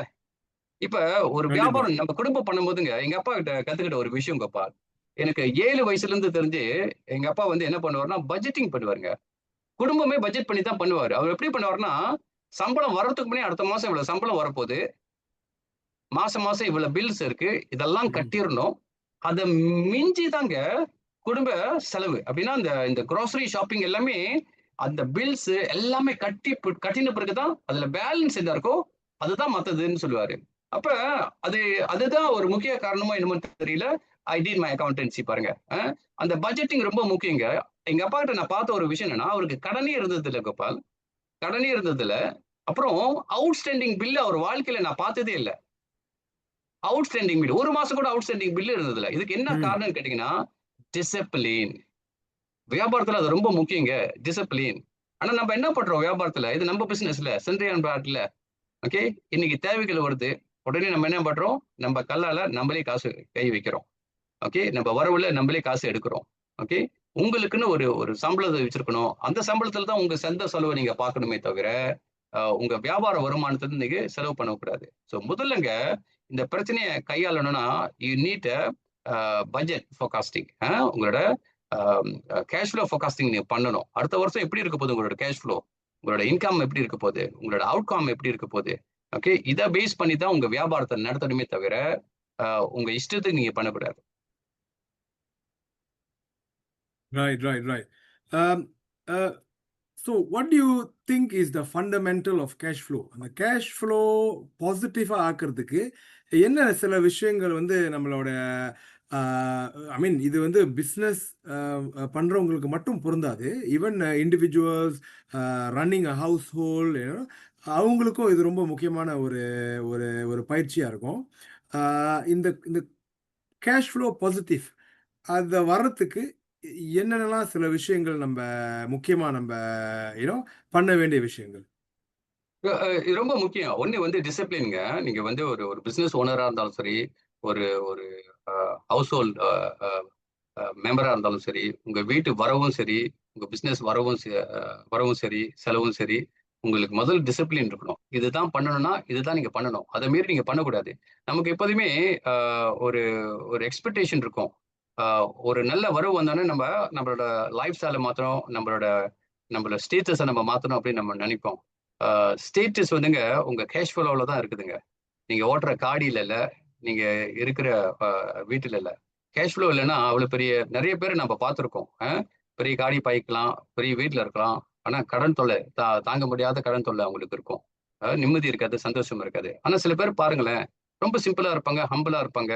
அ ஆ பெரிய காடிலாம் அத பத்தி ஒரு விஷயம் இல்ல. இப்ப நம்ப TikTokலாம் பார்த்தீங்கன்னா, கைரோ லமீன் பாருங்க. 42 மில்லியன் மேக் பண்ணியிருக்காரு. ஆனா அவர் ஓட்டுற காடி பார்த்தீங்களா? Still remain in same because business வந்து அன்பிரடிக்டபிள்ங்க. அடுத்தது என்ன நடக்கும்னு நமக்கு தெரியாது. நம்ம பிசினஸ் என்ன சேலஞ்சஸ் வரும்னு நமக்கு தெரியாது. இப்ப இருக்கக்கூடிய காலகட்டத்தில பார்த்தீங்கன்னா, டெக்னாலஜி பெரிய அளவுக்கு வளர்ந்துகிட்டு இருக்குங்க. ஓகே. வளர்ச்சி வந்துகிட்டே இருக்கு. நீங்க சேஞ்சஸ்க்கு நீங்க ரெடியா இல்லன்னா, ஆ நீங்க சேஞ்ச் பண்ண வேண்டிய சூழ்நிலைக்கு வந்துருவீங்க. ஸோ அதுக்கு முதல்ல கண்டிப்பா தேவைப்படக்கூடிய ஒரு விஷயம் என்னன்னா, உங்களுக்குள்ள ஒரு ஒரு டிசிப்ளின் ரொம்ப முக்கியம். அடுத்தது வரவுக்கு மேல செலவு பண்ணாதீங்க. வரவுக்கு மேல செலவு எந்த சூழ்நிலையும், வியாபாரத்திலயும் சரி, உங்க வாழ்க்கையிலயும் சரி. வளவுக்கு மீ அ செல வரவுக்கு மீறி செலவு பண்றது. ஒரு பாட்டு இருக்கு கேள்விப்பட்டிருக்கீங்களா கோபால் அந்த காலத்துல? "வரவு ஆமா, ஆமா. எட்டனா அ அ ஆமா, ஆமா. ஆனா இது இந்த இந்த இந்த செலவு குறைக்கிறது தான் பெரும் பிரச்சனையா இருக்கு. ஏன்னா, இப்ப செலவு பண்றதுக்கு பல ஆப்ஷன் உருவாக்கி வச்சிருக்காங்க. கேஷ் இல்லாட்டினா கூட நம்ம செலவு பண்றதுக்கு பல வழிகள்லாம் இருக்கு. கிரெடிட் கார்டு அது இதுன்ட்டு. ஸோ தீஸ் ஆர் ஆல் நம்மளை அந்த டெம்ப்டேஷன்னுவாங்கல்ல. அந்த லைஃப் ஸ்டைல் டெம்ப்டேஷனோ இப்ப நம்ம யூனோ சில விஷயம் வந்து ஆப்ஷனலான விஷயம்லாம் தான் இப்போ அத்தியாவசியமாயிருச்சு. ம். யூனோ ஆமா. குட் டு ஹேவ் வந்து இப்போலாம் மஸ்ட் ஹேவ் ஆயிருச்சு. Especially hmm. On the younger crowd. நெறைய பெற்றோர்களு, நெறைய ஃபேமிலி மெம்பர்ஸு ம். இதுதான் பிரச்சனை. ஏன்னா, அவங்க கட்டுப்பாடா இருக்கணும்னு நெனச்சாலும், இப்ப செலவ வந்து கண்ட்ரோல் பண்ண முடியறதில்ல. இப்ப வெளிய போனாக்கா ஈசிலி ஒரு ஜஸ்ட் ஒரு ஒரு ஜஸ்ட் ஒரு ஒரு டின்னர் அப்படின்னு போனாலே தென் எக்ஸ்ட்ரா ஃபிட்டிங் மாரி மத்ததெல்லாம் ஒரு ஐஸ்கிரீம் அங்க, ஒரு ஒரு ஒரு டிசர்ட் அங்க அப்படின்ட்டு எங்கேயோ ஓடிருது. ஸோ இது நாளடைவுல வந்து இட் பிகம்ஸ் அன்கன்ட்ரோலபிள். அண்ட் இந்த வகையில வந்து ஹவ் கேன் யூ ஐடென்டிஃபை ஒரு இண்டிவிஜுவல் பார்த்தீங்கன்னா, அந்த கேஷ் ஃப்ளோ பிரச்சனையா ஆகப் போகுது, இல்லன்னா பிரச்சனையா இருக்குதுன்னு அதுக்கு ஒரு அறிகுறி இருக்கும்ல. ஏர்லி சைன்னு சொல்லுவாங்கல்ல. இப்ப ஏதோ சிம்ப்டம் தெரியணும். அது அது ம். நம்ம இப்ப கேஷ் ஃப்ளோ பிரச்சனைல வரப்போது. இப்ப இல்ல. கேஷ் ஃப்ளோ பிரச்சனை இன்னும் வரல. ஆனா இது இது தொடர்ந்துட்டே இருந்துச்சுன்னா, நிச்சயமா அங்க வந்துரும்ன்ட்டு. What are the early sign? அது ஏதாவது நீங்க சொல்ல முடியுங்களா? அ எப்போ உங்களோட அ ரீபேமெண்ட்ல நீங்க ஸ்டார்ட் பண்ண ஆரம்பிக்கிறீங்களோ, ஒரு கட்டம் வரும் பாருங்களேன். அ உங்களுக்கே தெரியும். அந்த ரீபேமெண்ட் கட்டக்கூடிய அ டியூ வந்து உங்களுக்கு தள்ளி போகும். எப்போதுமே அந்த நார்மல் டேல எப்பல்லாம் நீங்க வந்து டியூக்கு முன்ன உங்க பில்ல கட்டுறதுக்கு உங்களோட ஸ்டேட்டஸ் இருக்கோ, உங்க தகுதி இருக்கோ, you are still in a positive stage. But நீங்க டியூ தாண்டக்கூடிய சூழ்நிலை உங்களுக்கு வருது. இது நார்மலாவே நமக்கு தெரியும் பாருங்க. அந்த சிச்சுவேஷன் ஏன் வருதுன்னா, நம்மளோட கேஷ் ஃப்ளோ ஏதோ ஒரு காரணத்துல பாதிக்கப்படுது. நம்மளோட எக்ஸ்பென்சஸ் ஏறிக்கிட்டு போகுது. சம்டைம் அளவுக்கு மீறி நம்ம செலவுகள் பண்ணுவோம். ஆ கைமீறி பண்ணுவோம். காரணம் என்னன்னா, கட்டுப்பாடு இல்ல. கட்டுப்பாடு இல்லன்னா இதான் நடக்கும். நீங்க பாருங்க, இப்ப இந்த கேஷ் ஃப்ளோ மேனேஜ் பண்றதுக்கு 3 விஷயங்கள் நீங்க பண்ணணுங்க. இப்ப ஒரு வியாபாரத்துல சொல்றேனே, வியாபாரத்துல அ உங்களோட வருமானத்த முதல்ல உங்களோட சேல்ஸ நீங்க இன்கிரீஸ் பண்ணணும். உங்களோட சேல்ஸ் நெறைய பேரு இத சொல்லக்கூடிய ஒரு நான் பார்த்த ஒரு விஷயம் என்னன்னு பார்த்தீங்கன்னா, நெறைய பேர் என்ன நெனைக்கிறாங்கன்னா, கேஷ் ஃப்ளோனா புராஃபிட் நெனைக்கிறாங்க. ரெவென்யூ நெனைக்கிறாங்க. ரெவென்யூ வரலாங்க. பட் நெறைய பிசினஸ்ல பார்த்தீங்கன்னா, ம். ஆ ரெவென்யூ இப்ப பாருங்க ஒரு ஒரு ஒரு கேஸ் ஒண்ணு சொல்றேன் பாருங்க. என்னோட ஒரு 2 மாசத்துக்கு முன்ன ஒரு கிளையன்ட்ட நான் ஹேண்டில் பண்ணேன். அவரோட டர்ன் ஓவர் ஒரு வருஷம் 1,000,000. அவரோட 1 இயர் டர்ன் ஓவர் பார்த்தீங்கன்னா, 1,100,000 டர்ன் ஓவர் இருக்கு. அவரோட P&L அப்பதான் காமிக்குது. ஓகே. ப்ராஃபிட்டா காமிக்குது. 300, 400,000 மார்ஜினோட ப்ராஃபிட்டோட காமிக்குது. ஆனா அவரோட பேங்க் பேலன்ஸ் பார்த்தா 15,000 வெள்ளி இருக்கு. Don't you feel something is not right? கண்டிப்பா. 1.1 மில்லியன் உங்களுக்கு டர்ன் ஓவர் காமிக்குதுன்னா, ஆ உங்களோட P&L வந்து ப்ராஃபிட்ன்னு காமிக்குதுன்னா, உங்களோட பேங்க் பேலன்ஸ் கூடல காமிக்கணும். சரி, நான் அந்த பேங்க் பேலன்ஸ் பார்த்துட்டு ஓகே ப்ராபப்ளி அவரோட ஃபிக்ஸ்ட் டெபாசிட்லயோ அல்லது வேற ஏதாவது அசெட் வாங்கி வச்சிருப்பாரோ அப்படின்னு பார்த்தா அவரோட பேலன்ஸ் ஷீட்ல பார்த்தா அப்படி எந்த இண்டிகேஷனுமே இல்ல. அப்ப அவர்கிட்ட கேள்விகள் கேட்டேன். ஓகே, அந்த பேலன்ஸ் ஷீட்டை பார்க்கும்போது தான் எனக்கு ஒரு ஐடியா, எனக்கு எனக்கு இண்டிகேஷன் கிடைச்சது. அங்க என்னன்னு பாத்தீங்கன்னா அவரோட ரிசீவபிள் அக்கவுண்ட் இருக்குல்ல, அன்கலெக்டட் அக்கவுண்ட் இருக்குல்ல, அது வந்து 700,000 காமிக்குதுங்க. அப்படின்னா அவர் இன்வாய்ஸ் பண்ண 1.1 மில்லியன்ல அவரோட ரெவன்யூல 300,000 தான் காசு கொலெக்ட் பண்ணியிருக்காரு. 700,000 ஸ்டில் நாட் கொலெக்டபிள். அப்படின்னா கிரெடிட் டேர்ம்ல கொடுத்த பிசினஸ், கிரெடிட் டேர்ம்ல கொடுத்த பிசினஸ். இப்ப அவர்கிட்ட கேட்டேன், உங்களோட கேஷ் ஃப்ளோ டேர்ன் ஓவர் எந்த ரேஷியோல இருக்கு அப்படின்னு கேட்டா, அப்படின்னா என்னன்னு என்ன கேட்டாரு. சார், உங்களோட கிரெடிட் டேர்ம் கொடுக்குறீங்களா, உங்க கஸ்டமரோட பேயபிள் எத்தனை டேர்ம்ல எவ்வளவு ஃபாஸ்டா உங்க கஸ்டமர் உங்க பேமெண்ட் கட்டுவாங்கன்ற ஒரு ரேஷியோ இருக்கு. அது உங்களுக்கு தெரியுமா?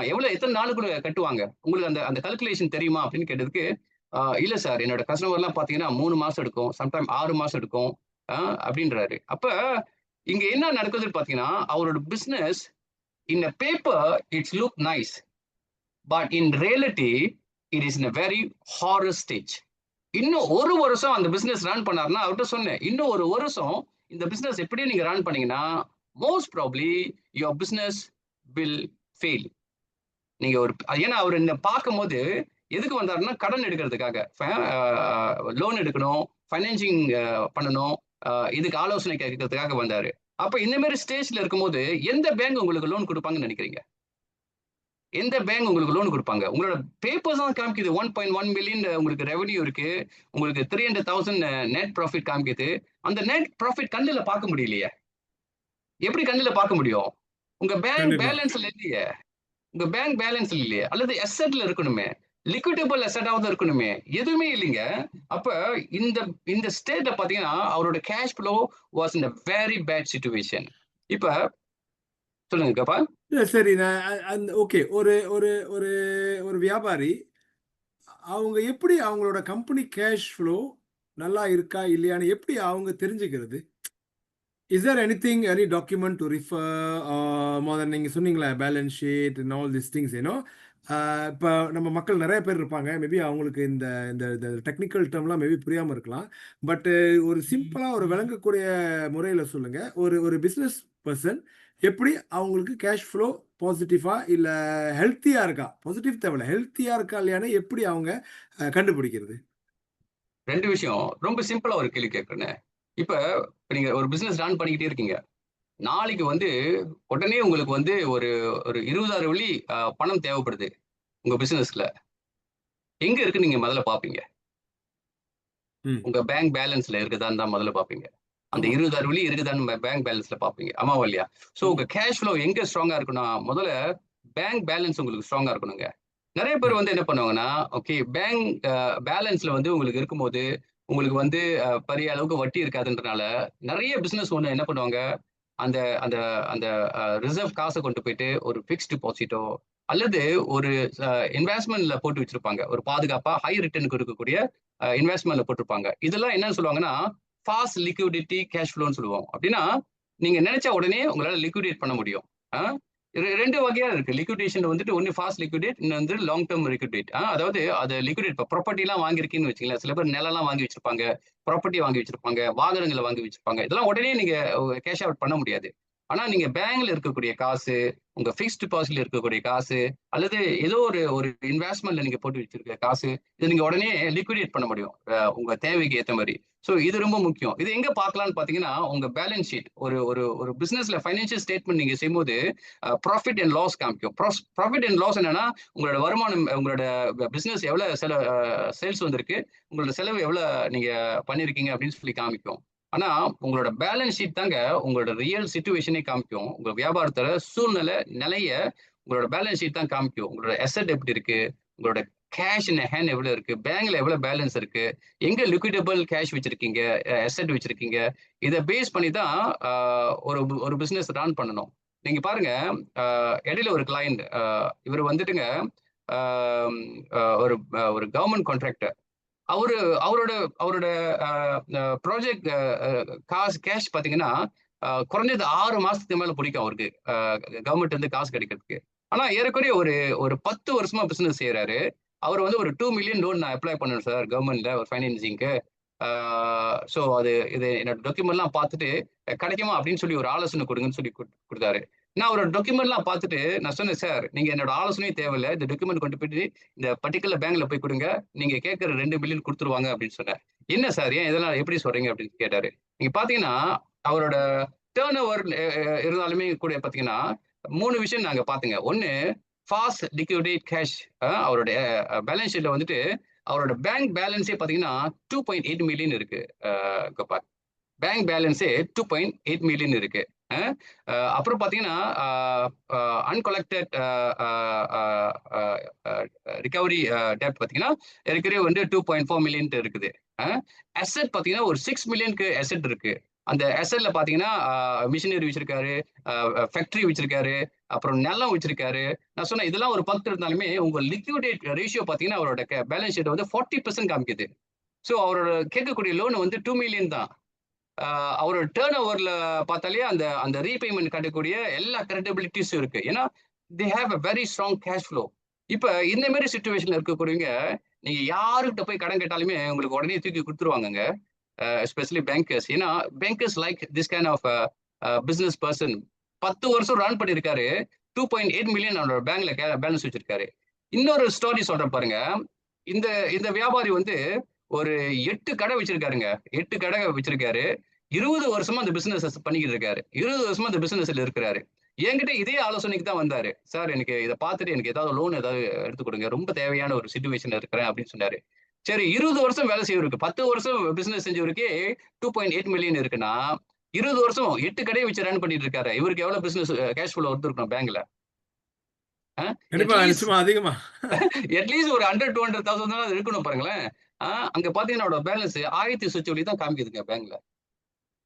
இப்ப நீங்க ஒரு பேங்கர்ட்ட போயிட்டு நீங்க சொல்றீங்க நான் 20 வருஷமா பிசினஸ் செஞ்சுட்டு இருக்கேன் சார் அப்படின்னு சொன்னா அவனே உங்களை பார்த்து சிரிப்பான். என்ன சார் 20 வருஷமா பிசினஸ் செய்றீங்க, 1000 வழி தான் உங்க பேங்க் பேலன்ஸ் இருக்கு, எந்த பிக்ஸ்ட் டெபாசிட் இல்ல, எந்த லிக்விடபிள் அசெட்டும் இல்ல, எந்த கேஷ் ரிசர்வும் இல்ல, உங்களுக்கு எப்படி நம்பி உங்களுக்கு லோன் கொடுப்பாங்க?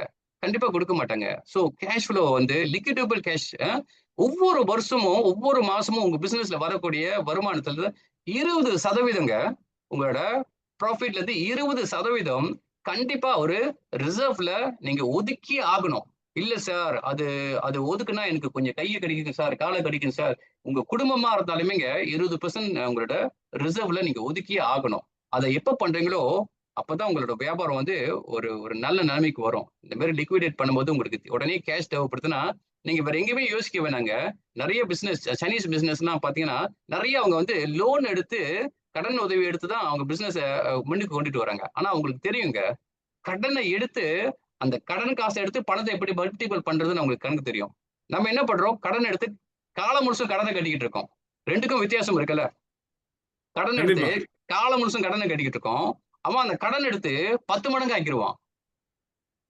2 பேருக்குமே வித்தியாசம் இருக்குங்க. கடனை ஆமா. பாருங்க நம்ம பாருங்க ஒரு சாதாரண ஒரு வீட்டுக்கே சொல்றேனே, நம்ம ஒரு வீடு வாங்கி ஒரு வீடு கடன் எடுக்கிறோம். அது 30, 35 வருஷம் ஒரே வீடு தான் வாங்கியிருப்போம். அந்த ஒரு வீட்டுக்கு 30, 35 வருஷமா நம்ம கட்டிக்கிட்டு இருப்போம். ரொம்ப பெருமையா சொல்லுவோம். என் சொந்த வீடுங்க. 30 வருஷமா கடனை கட்டிக்கிட்டு இருக்கேன். அந்த வீடு காசு கட்டுறதுக்கு 30, 35 வருஷம் நம்ம கடுமையா உழைச்சு ஆகணுங்க. ஆமாவா இல்லையா? அவன் என்ன பண்ணுவான்? அந்த 30 வருஷத்துல 5 வீடு வாங்கி வச்சிருப்பான். ஏன்னா அவங்க பாருங்க அந்த அந்த கடன் உதவிய வாங்கி எப்படி பணத்தை மல்டிப்ளை பண்றது அவங்களுக்கு தெரியும். நெறைய பேர் அவங்க பாருங்களேன், அந்த கிரெடிட் கார்டு வச்சுக்கிட்டு அந்த கிரெடிட் கார்ட்ல இருந்து எப்படி பணம் சம்பாதிக்கணும்னு அவங்களுக்கு தெரியுங்க. ஒரு ஒரு சின்னர நான் பார்க்கக்கூடிய ஒரு வாய்ப்பு வந்தது. ஒரு 27, 28 வயசு தான் இருக்கும் மிஸ்டர் கோபால். அவன்ட்ட பேசும்போது அ பிரமிச்சு போயிட்டேன் நானு. அவன் சொல்றான், "எனக்கு ஒரு 50 வீடு நான் ரூம்ப வந்து நான் ரென்டல் விட்டுட்டு இருக்கேன்" அப்படின்னு சொல்றான். "எப்புட்றா நீ அத ஆரம்பிச்சன்னா?" வாவ்! 50 வீடு அவனோட அவனோட ரென்டல்ல ஓடிட்டு இருக்கு. ஒரு வீடு 500 ஒரு ரூம் 500 ரூபாய்க்கு விச்சாலுமே 50 வீடு கணக்கு பாருங்களேன், எவ்வளவு இருக்கும்? மாசம் 25,000 வெள்ளி அவனோட வருமானம் இருக்குங்க. உண்மையா இல்லையா? 25,000 வெள்ளி அவனோட வருமானம். இது எப்படிடா உனக்கு சாத்தியம்? உங்க அப்பா காசு குடுத்தாரா? உங்க அப்பா மஸ்ட் பி மில்லியனர் அப்படிலாம் சொல்லும்போது, அவன் சொல்றான், "இல்ல மிஸ்டர் சுரேஷ், எனக்கு முதல்ல ஒரு கிரெடிட் கார்ட் எடுத்தேன். அதுல வந்து 2 கிரெடிட் கார்ட் எடுத்தேன். ஒவ்வொரு கிரெடிட் கார்ட்லயும் 10,000 வெள்ளி எனக்கு கிரெடிட் லிமிட் குடுத்தாங்க. ஒரு வீட போய் நானு வாடகைக்கு எடுத்து, அந்த வீட்ல இந்த கிரெடிட் கார்ட யூஸ் பண்ணி ஃபர்னிச்சர்ஸ்லாம் வாங்கி போட்டு, ஏர்பிஎன்ல வந்து நான் வாடகை விட ஆரம்பிச்சேன். அங்கிருந்து ஒவ்வொரு மாசமும் 5000லேருந்து 8000 வரையும் சம்பாதிக்க ஆரம்பிச்சேன். என்னோட கிரெடிட் கார்ட் காச வந்து நான் 2 மாசத்துல, 3 மாசத்துல கட்டி முடிச்சுட்டேன். அதுக்கு மேல வந்த காசு எல்லாமே என்னோட லாபமா இருந்தது. அத பேஸ் பண்ணி நான் இன்னொரு ஃபைனான்சிங் பண்ணேன். இப்படிதாங்க ஒரு வீடுல இருந்து அடுத்த வீடு, அடுத்த வீடுல இருந்து அடுத்த வீடு. அந்த மாரி ஒரு ஒரு 10, 15 வீடு வாங்கி, அவன் வந்து ஒரு 50 ரூம வந்து ரென்டலுக்கு விட்டுட்டு இருக்கான் பாருங்க. அ இது அவங்களோட சிந்தனை பாருங்களேன் எப்படி இருக்குன்னு. நம்ம என்ன பண்றோம்? ஒரு வீட வாங்கி 35 வருஷத்துக்கு நம்ம கடன கட்டிக்கிட்டு இருக்கோம். அந்த வீட்டுக்கு இன்னொரு கடன வாங்கி என்ன பண்ணுவோம்? ரெனோவேஷன் பண்ணுவோம். இருந்த வீடு ஏற்கனவே கடன்ல கட்டிக்கிட்டு இருப்போம். அந்த வீட ரெனோவேட் பண்ணணும்னு சொல்லி, அதுக்கு இன்னொரு கடன வாங்கி, அத ரெனோவேட் பண்ணி, அதுக்கு இன்னொரு 30 வருஷம் நம்ம கட்டிக்கிட்டு இருப்போம். இல்ல இந்த பல ஃபைனான்சியல் சுரேஷ் பல ம். உண்மைகள சொல்லி பல பேர மனசுல வந்து கொஞ்சம் டேமேஜ் ஆக்குற சூழ்நிலை இது. பட் இல்ல இது இது ரியாலிட்டி. இதுதான் உண்மை. இதுதான் உண்மை. இது ரியாலிட்டி. ஆமா, இதுதான் இதான் உண்மை. நடக்குது. இதுதான் எல்லார் வீட்லயும் இதுதான் நடக்கிறது. So reality. சொல்லுங்க சுரேஷ்.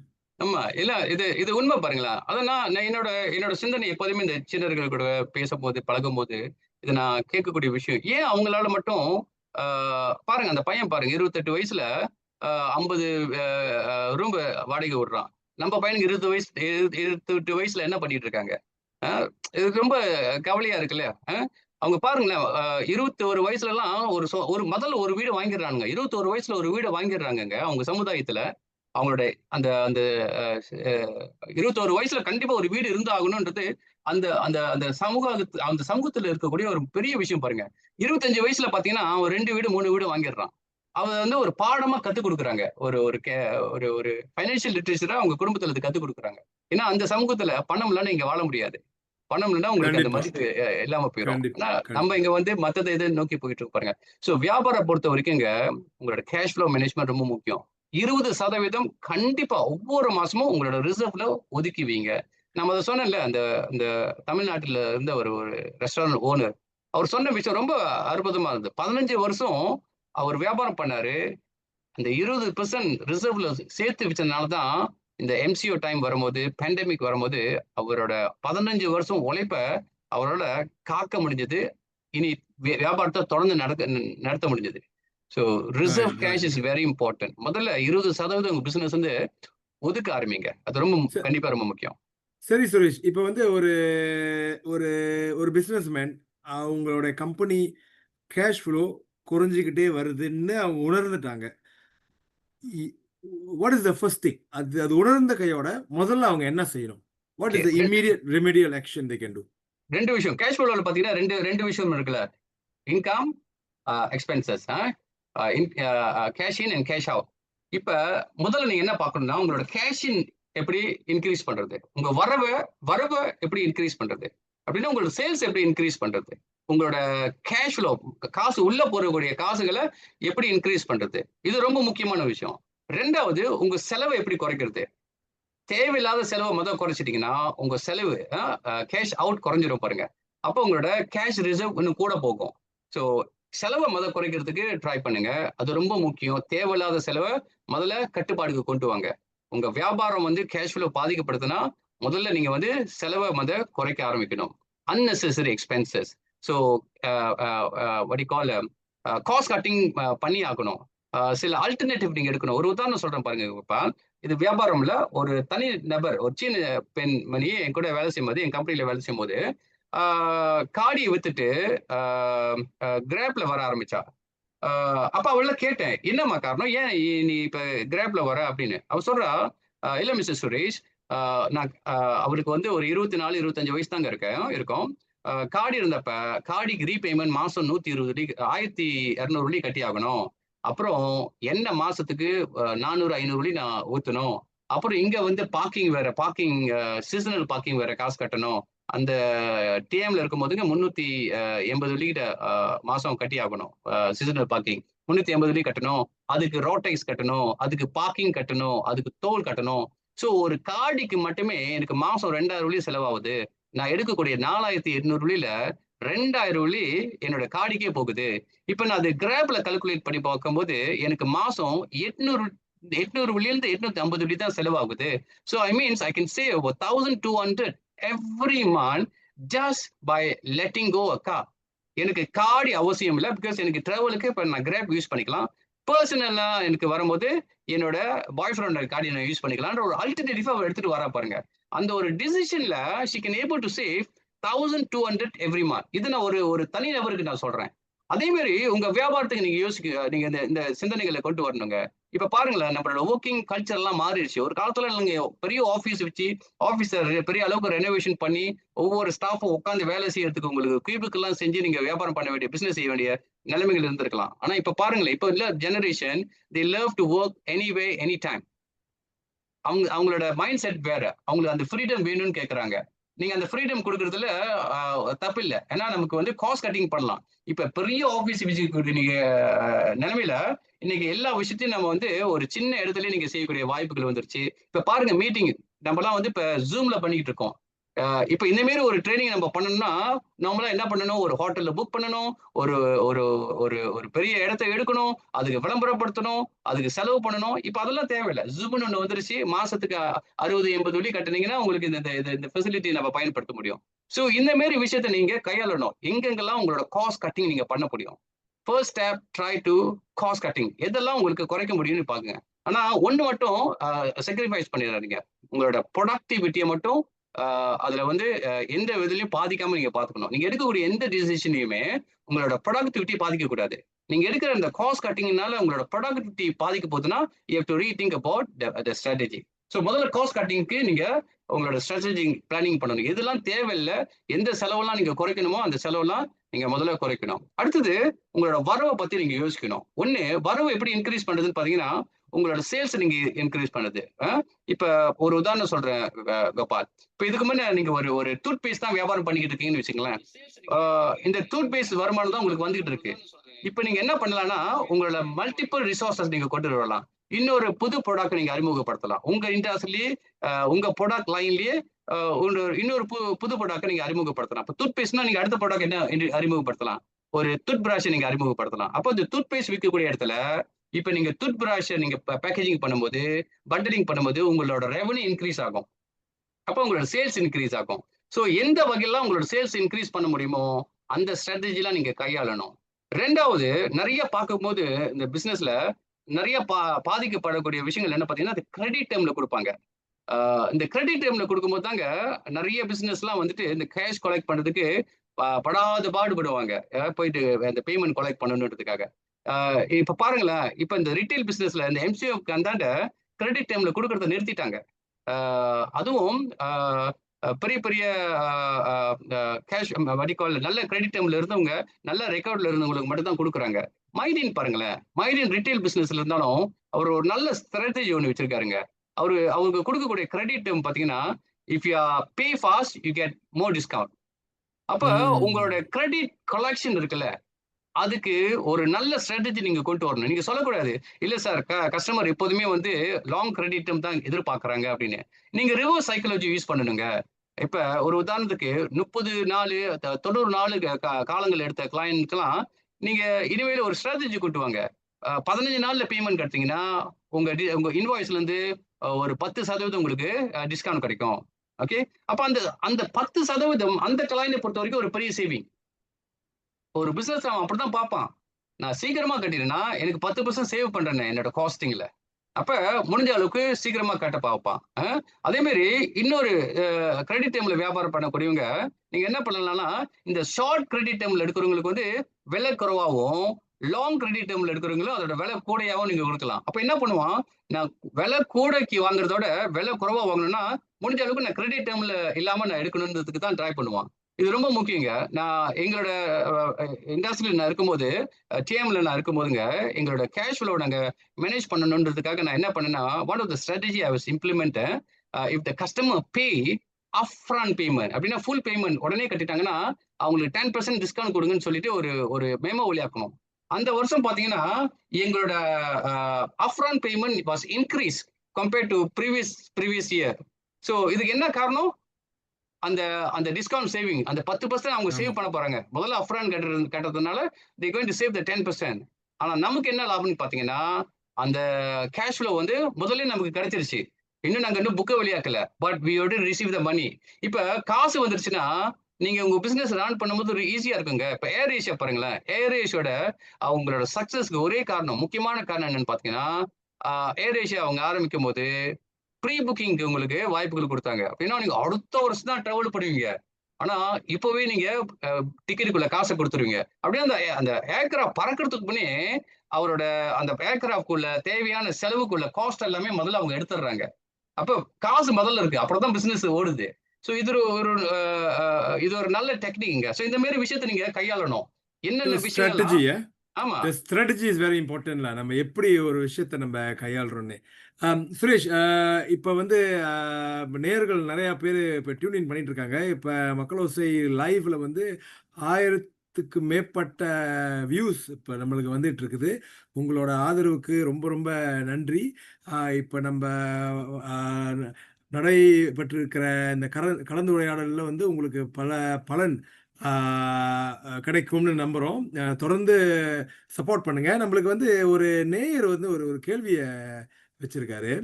ஆ பாஸ்கரன் ராமசாமி, ரைட்? ஆ பாஸ்கரன் என்ன கேட்டிருக்காருன்னா, அவரு ஒரு 3 கேள்விகள் வச்சிருக்காரு. பிசினஸ் என்றாலே ஒரு விதமான ரிஸ்க் பயம் உண்டு. ரைட்? பிசினஸ்னாலே ரிஸ்க் தான். இந்த ஒரு பயம் இருக்குது. இது எப்படி நம்ப கையாள்றது? இது எப்படி நம்ப ஃபேஸ் பண்றதுன்ட்டு ஒரு கேள்வி வச்சிருக்காரு. ஆ சுரேஷ்? ரிஸ்க்குங்க. எதுல ரிஸ்க் இல்ல? இப்ப நீங்க நெனைக்கிறீங்க, வேலை செய்யறது ரிஸ்க் இல்லன்னு நெனைக்கிறீங்களா? யாராவது சொல்ல முடியுமா? நீங்க வேலையில இருக்கேன் சார். ஒரு ஒரு நிறுவனத்துல நான் எனக்கு ஒரு நல்ல வேலையில இருக்கேன். எனக்கு ரிஸ்க் இல்லன்னு சொல்ல முடியுமா? யாராலாவது யாராவது சொல்ல முடியுமா? கண்டிப்பா யாராலுமே சொல்ல முடியாதுங்க. முடியாது, முடியாது, யூ முடியாது. Can't see it. வேலையில இருக்கக்கூடிய உங்களுக்கே ரிஸ்க் இருக்குங்க. ஆ சோ ரிஸ்க் எடுத்து தான் நீங்க ஒரு வேலை செய்றீங்க. உங்களோட அ அடுத்த நிலைமை எப்படி இருக்குன்னு உங்களுக்கு தெரியாது. எத்தனையோ பேர் நான் பார்த்துருக்கேங்க. 25 வருஷம் ஒரே நிறுவனத்துல அதே இடத்துல தான் இருப்பாங்க. அடுத்த கட்டத்துக்கு போ முடியாது. அது ஒரு வகையான ரிஸ்க் தானே! அ சில பேர் பாருங்களேன், அந்த அந்த நிறுவனம் வந்து ஏதோ ஒரு காரணத்துல அந்த வியாபாரம் பாதிக்கப்பட்டதுனால, அ கா காஸ்ட் கட் பண்ணும்போது, வேலையாட்கள குறைக்கும்போது, உங்கள வேலைய விட்டு தூக்கக்கூடிய ஒரு சம்பவங்கள்லாம் நடக்கும்ல. அதுவும் ஒரு வகையான ரிஸ்க் தானே. எம்சிஓ டைம்ல பாருங்களேன், யாரெல்லாம் எதிர்பார்த்தீங்க? 50% சம்பளம் இல்ல. சில பேருக்கு சம்பளமே இல்ல. அன்பெய்ட் லீவ்லாம் குடுத்து உங்களுக்கு வீட்ல உட்கார வச்சிருந்தாங்க. அதுவும் ரிஸ்க் தானேங்க. சோ ரிஸ்க் வந்து எல்லாத்துலயுமே இருக்குங்க. ஆனா ரொம்ப முக்கியம் என்னன்னா, ஹேவ் அ கால்குலேட்டிவ் ரிஸ்க்ன்னு சொல்லுவோம். அதனால தான் நான் சொல்றேன். வியாபாரம் ஆரம்பிக்கிறீங்கன்னா, முதல்ல ஒரு பிசினஸ் பிளான் செய்யுங்க. ஒரு பிசினஸ் பிளான் செய்யும்போது உங்களுக்கு ஒரு அளவு உங்களுக்கு ஒரு ஒரு கிளாரிட்டி குடுக்கும். நம்ப செய்யக்கூடிய வியாபாரம் சரியா போகுமா? போகாதா? இது நம்ம ஸ்ட்ராட்டஜி இது வொர்க் பண்ணுமா? வொர்க் பண்ணாதா? இது ம். உண்மையிலேயே இதுக்கு மார்க்கெட் இருக்கா? ஸ்வாட் அனாலிசிஸ்லாம் நம்ம பண்ணுவோம். ஒரு பிசினஸ் பிளான் நம்ம பண்ணும்போது ஸ்வாட் அனாலிசிஸ்லாம் பண்ணுவோம். உண்மையிலேயே இதுக்கு மார்க்கெட் இருக்கா? இதோட ஸ்ட்ரெங்த் என்ன? நம்மளோட வீக்னஸ் என்ன? நமக்கு உண்மையிலேயே ஆப்பர்ச்சுனிட்டீஸ் இருக்கா? நம்மளோட த்ரெட் என்ன? இதெல்லாம் நம்ம பார்க்கும்போது ஒரு கிளாரிட்டி நமக்கு கிடைக்கும் பாருங்க. ஸோ எதுலங்க ரிஸ்க் இல்ல? இன்னைக்கு பாருங்க. ஆ அ நடந்து போகும்போது கூட ரிஸ்க் இருக்கு தானே! அன்னைக்கு ஒரு ஒரு செய்திய பார்த்தேன் கோபால். ஜலானி போல ஒரு ஒரு ஃபாரினர் நடந்து போயிட்டு இருக்காரு. ஆ ம்ஹ்ம். அந்த பாதையில வந்து ஒரு காடி ஆ ஆ தடமாறி அவர இடிச்சு, அவர வந்து அந்த பள்ளத்துல தள்ளி, அவர கண்டுபிடிக்க முடியாம போயிருச்சு. அப்ப ஆமா, ஆமா, ஆமா, ஆமா. அவரு நடந்து போனாரு. அவரு என்னங்க பண்ணாரு? அவரு என்ன தப்பு பண்ணாரு? இந்த அதுவே இது ஒரு வகையான ரிஸ்க். சமீபத்தில வந்து அந்த மஸ்ஜித் இந்தியால ம். ஒருத்தவங்க நடந்து போயிட்டு ஆமா. அந்த யூ நோ குழியில விழுந்து that's you know another correct. Similar incident.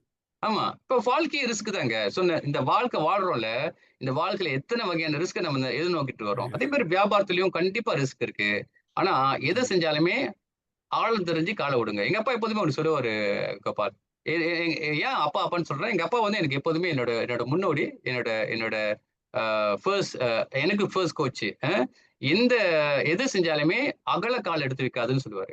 அதுக்கு பெரிய அர்த்தம் இருக்கு கோபால். அகல கால் எடுத்து வைக்காதன்னா, ஏன்னா மனுஷனுக்கு இருக்கக்கூடிய ஒரு ஒரு கெட்ட குணம் என்னன்னா, ஆசை இருக்கலாம். ஆனா பேராசை இருக்கக்கூடாது. ஆமாவா இல்லையா? அந்த பேராசை இருக்கும்போது தாங்க ஒரு ஒரு விஷயத்த பார்க்கும்போது நம்ம இன்னும் விறுவிறுன்னு போகணும்னு நம்ம நெனைப்போம் பாருங்க. ம். அது அ அந்த அந்த அந்த வார்த்தைக்கு அதான் அர்த்தம். இல்ல அது வந்து முயற்சியே செய்யக்கூடாதுன்றது அர்த்தம் கிடையாது. அது ஆமா. வந்து நம்ம செய்யக்கூடிய முயற்சி வந்து நமக்கு அதுக்கு தகுந்தமான நாலேட்ஜ் இருக்குதா?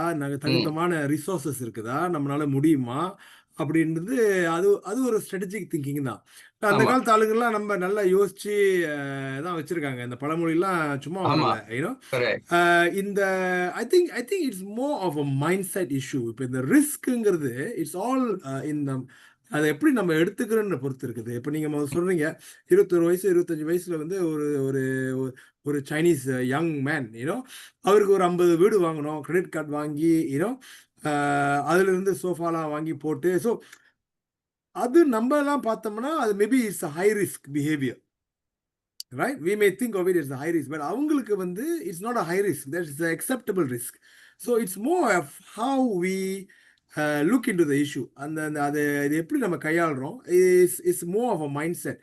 ஐ திங்க் இது நம்ம ஒரு கல்ச்சுரல் ஆஸ்பெக்டும் கூட இருக்குன்னு நினைக்கிறேன் நான். ஏன்னா இது நம்ம யூனோ அந்த ஒரு சேஃப் ஜோன் கம்ஃபர்ட் ஜோன்லேயே இருக்கிறதுக்காக வந்து நம்மளுடைய நம்மளோட முன்னோர்கள் நம்மளுடைய பேரண்ட்ஸ் ஃபேமிலிஸ் இதெல்லாம் வந்து ஒரு ரிஸ்க் எடுக்கிறது ஒரு ஒரு ஒரு நல்ல இல்லாத விஷயம் ஒரு நெகட்டிவ் விஷயம் மாதிரி ஒரு ஒரு ஒரு ஒரு பிரம்மையை ஏற்படுத்திட்டாங்க அப்படின்றது எனது கருத்து பாருங்களேன். ஸோ அதனாலேயே கண்டிஷன் சேஃபாக இருக்கணும். But you are right.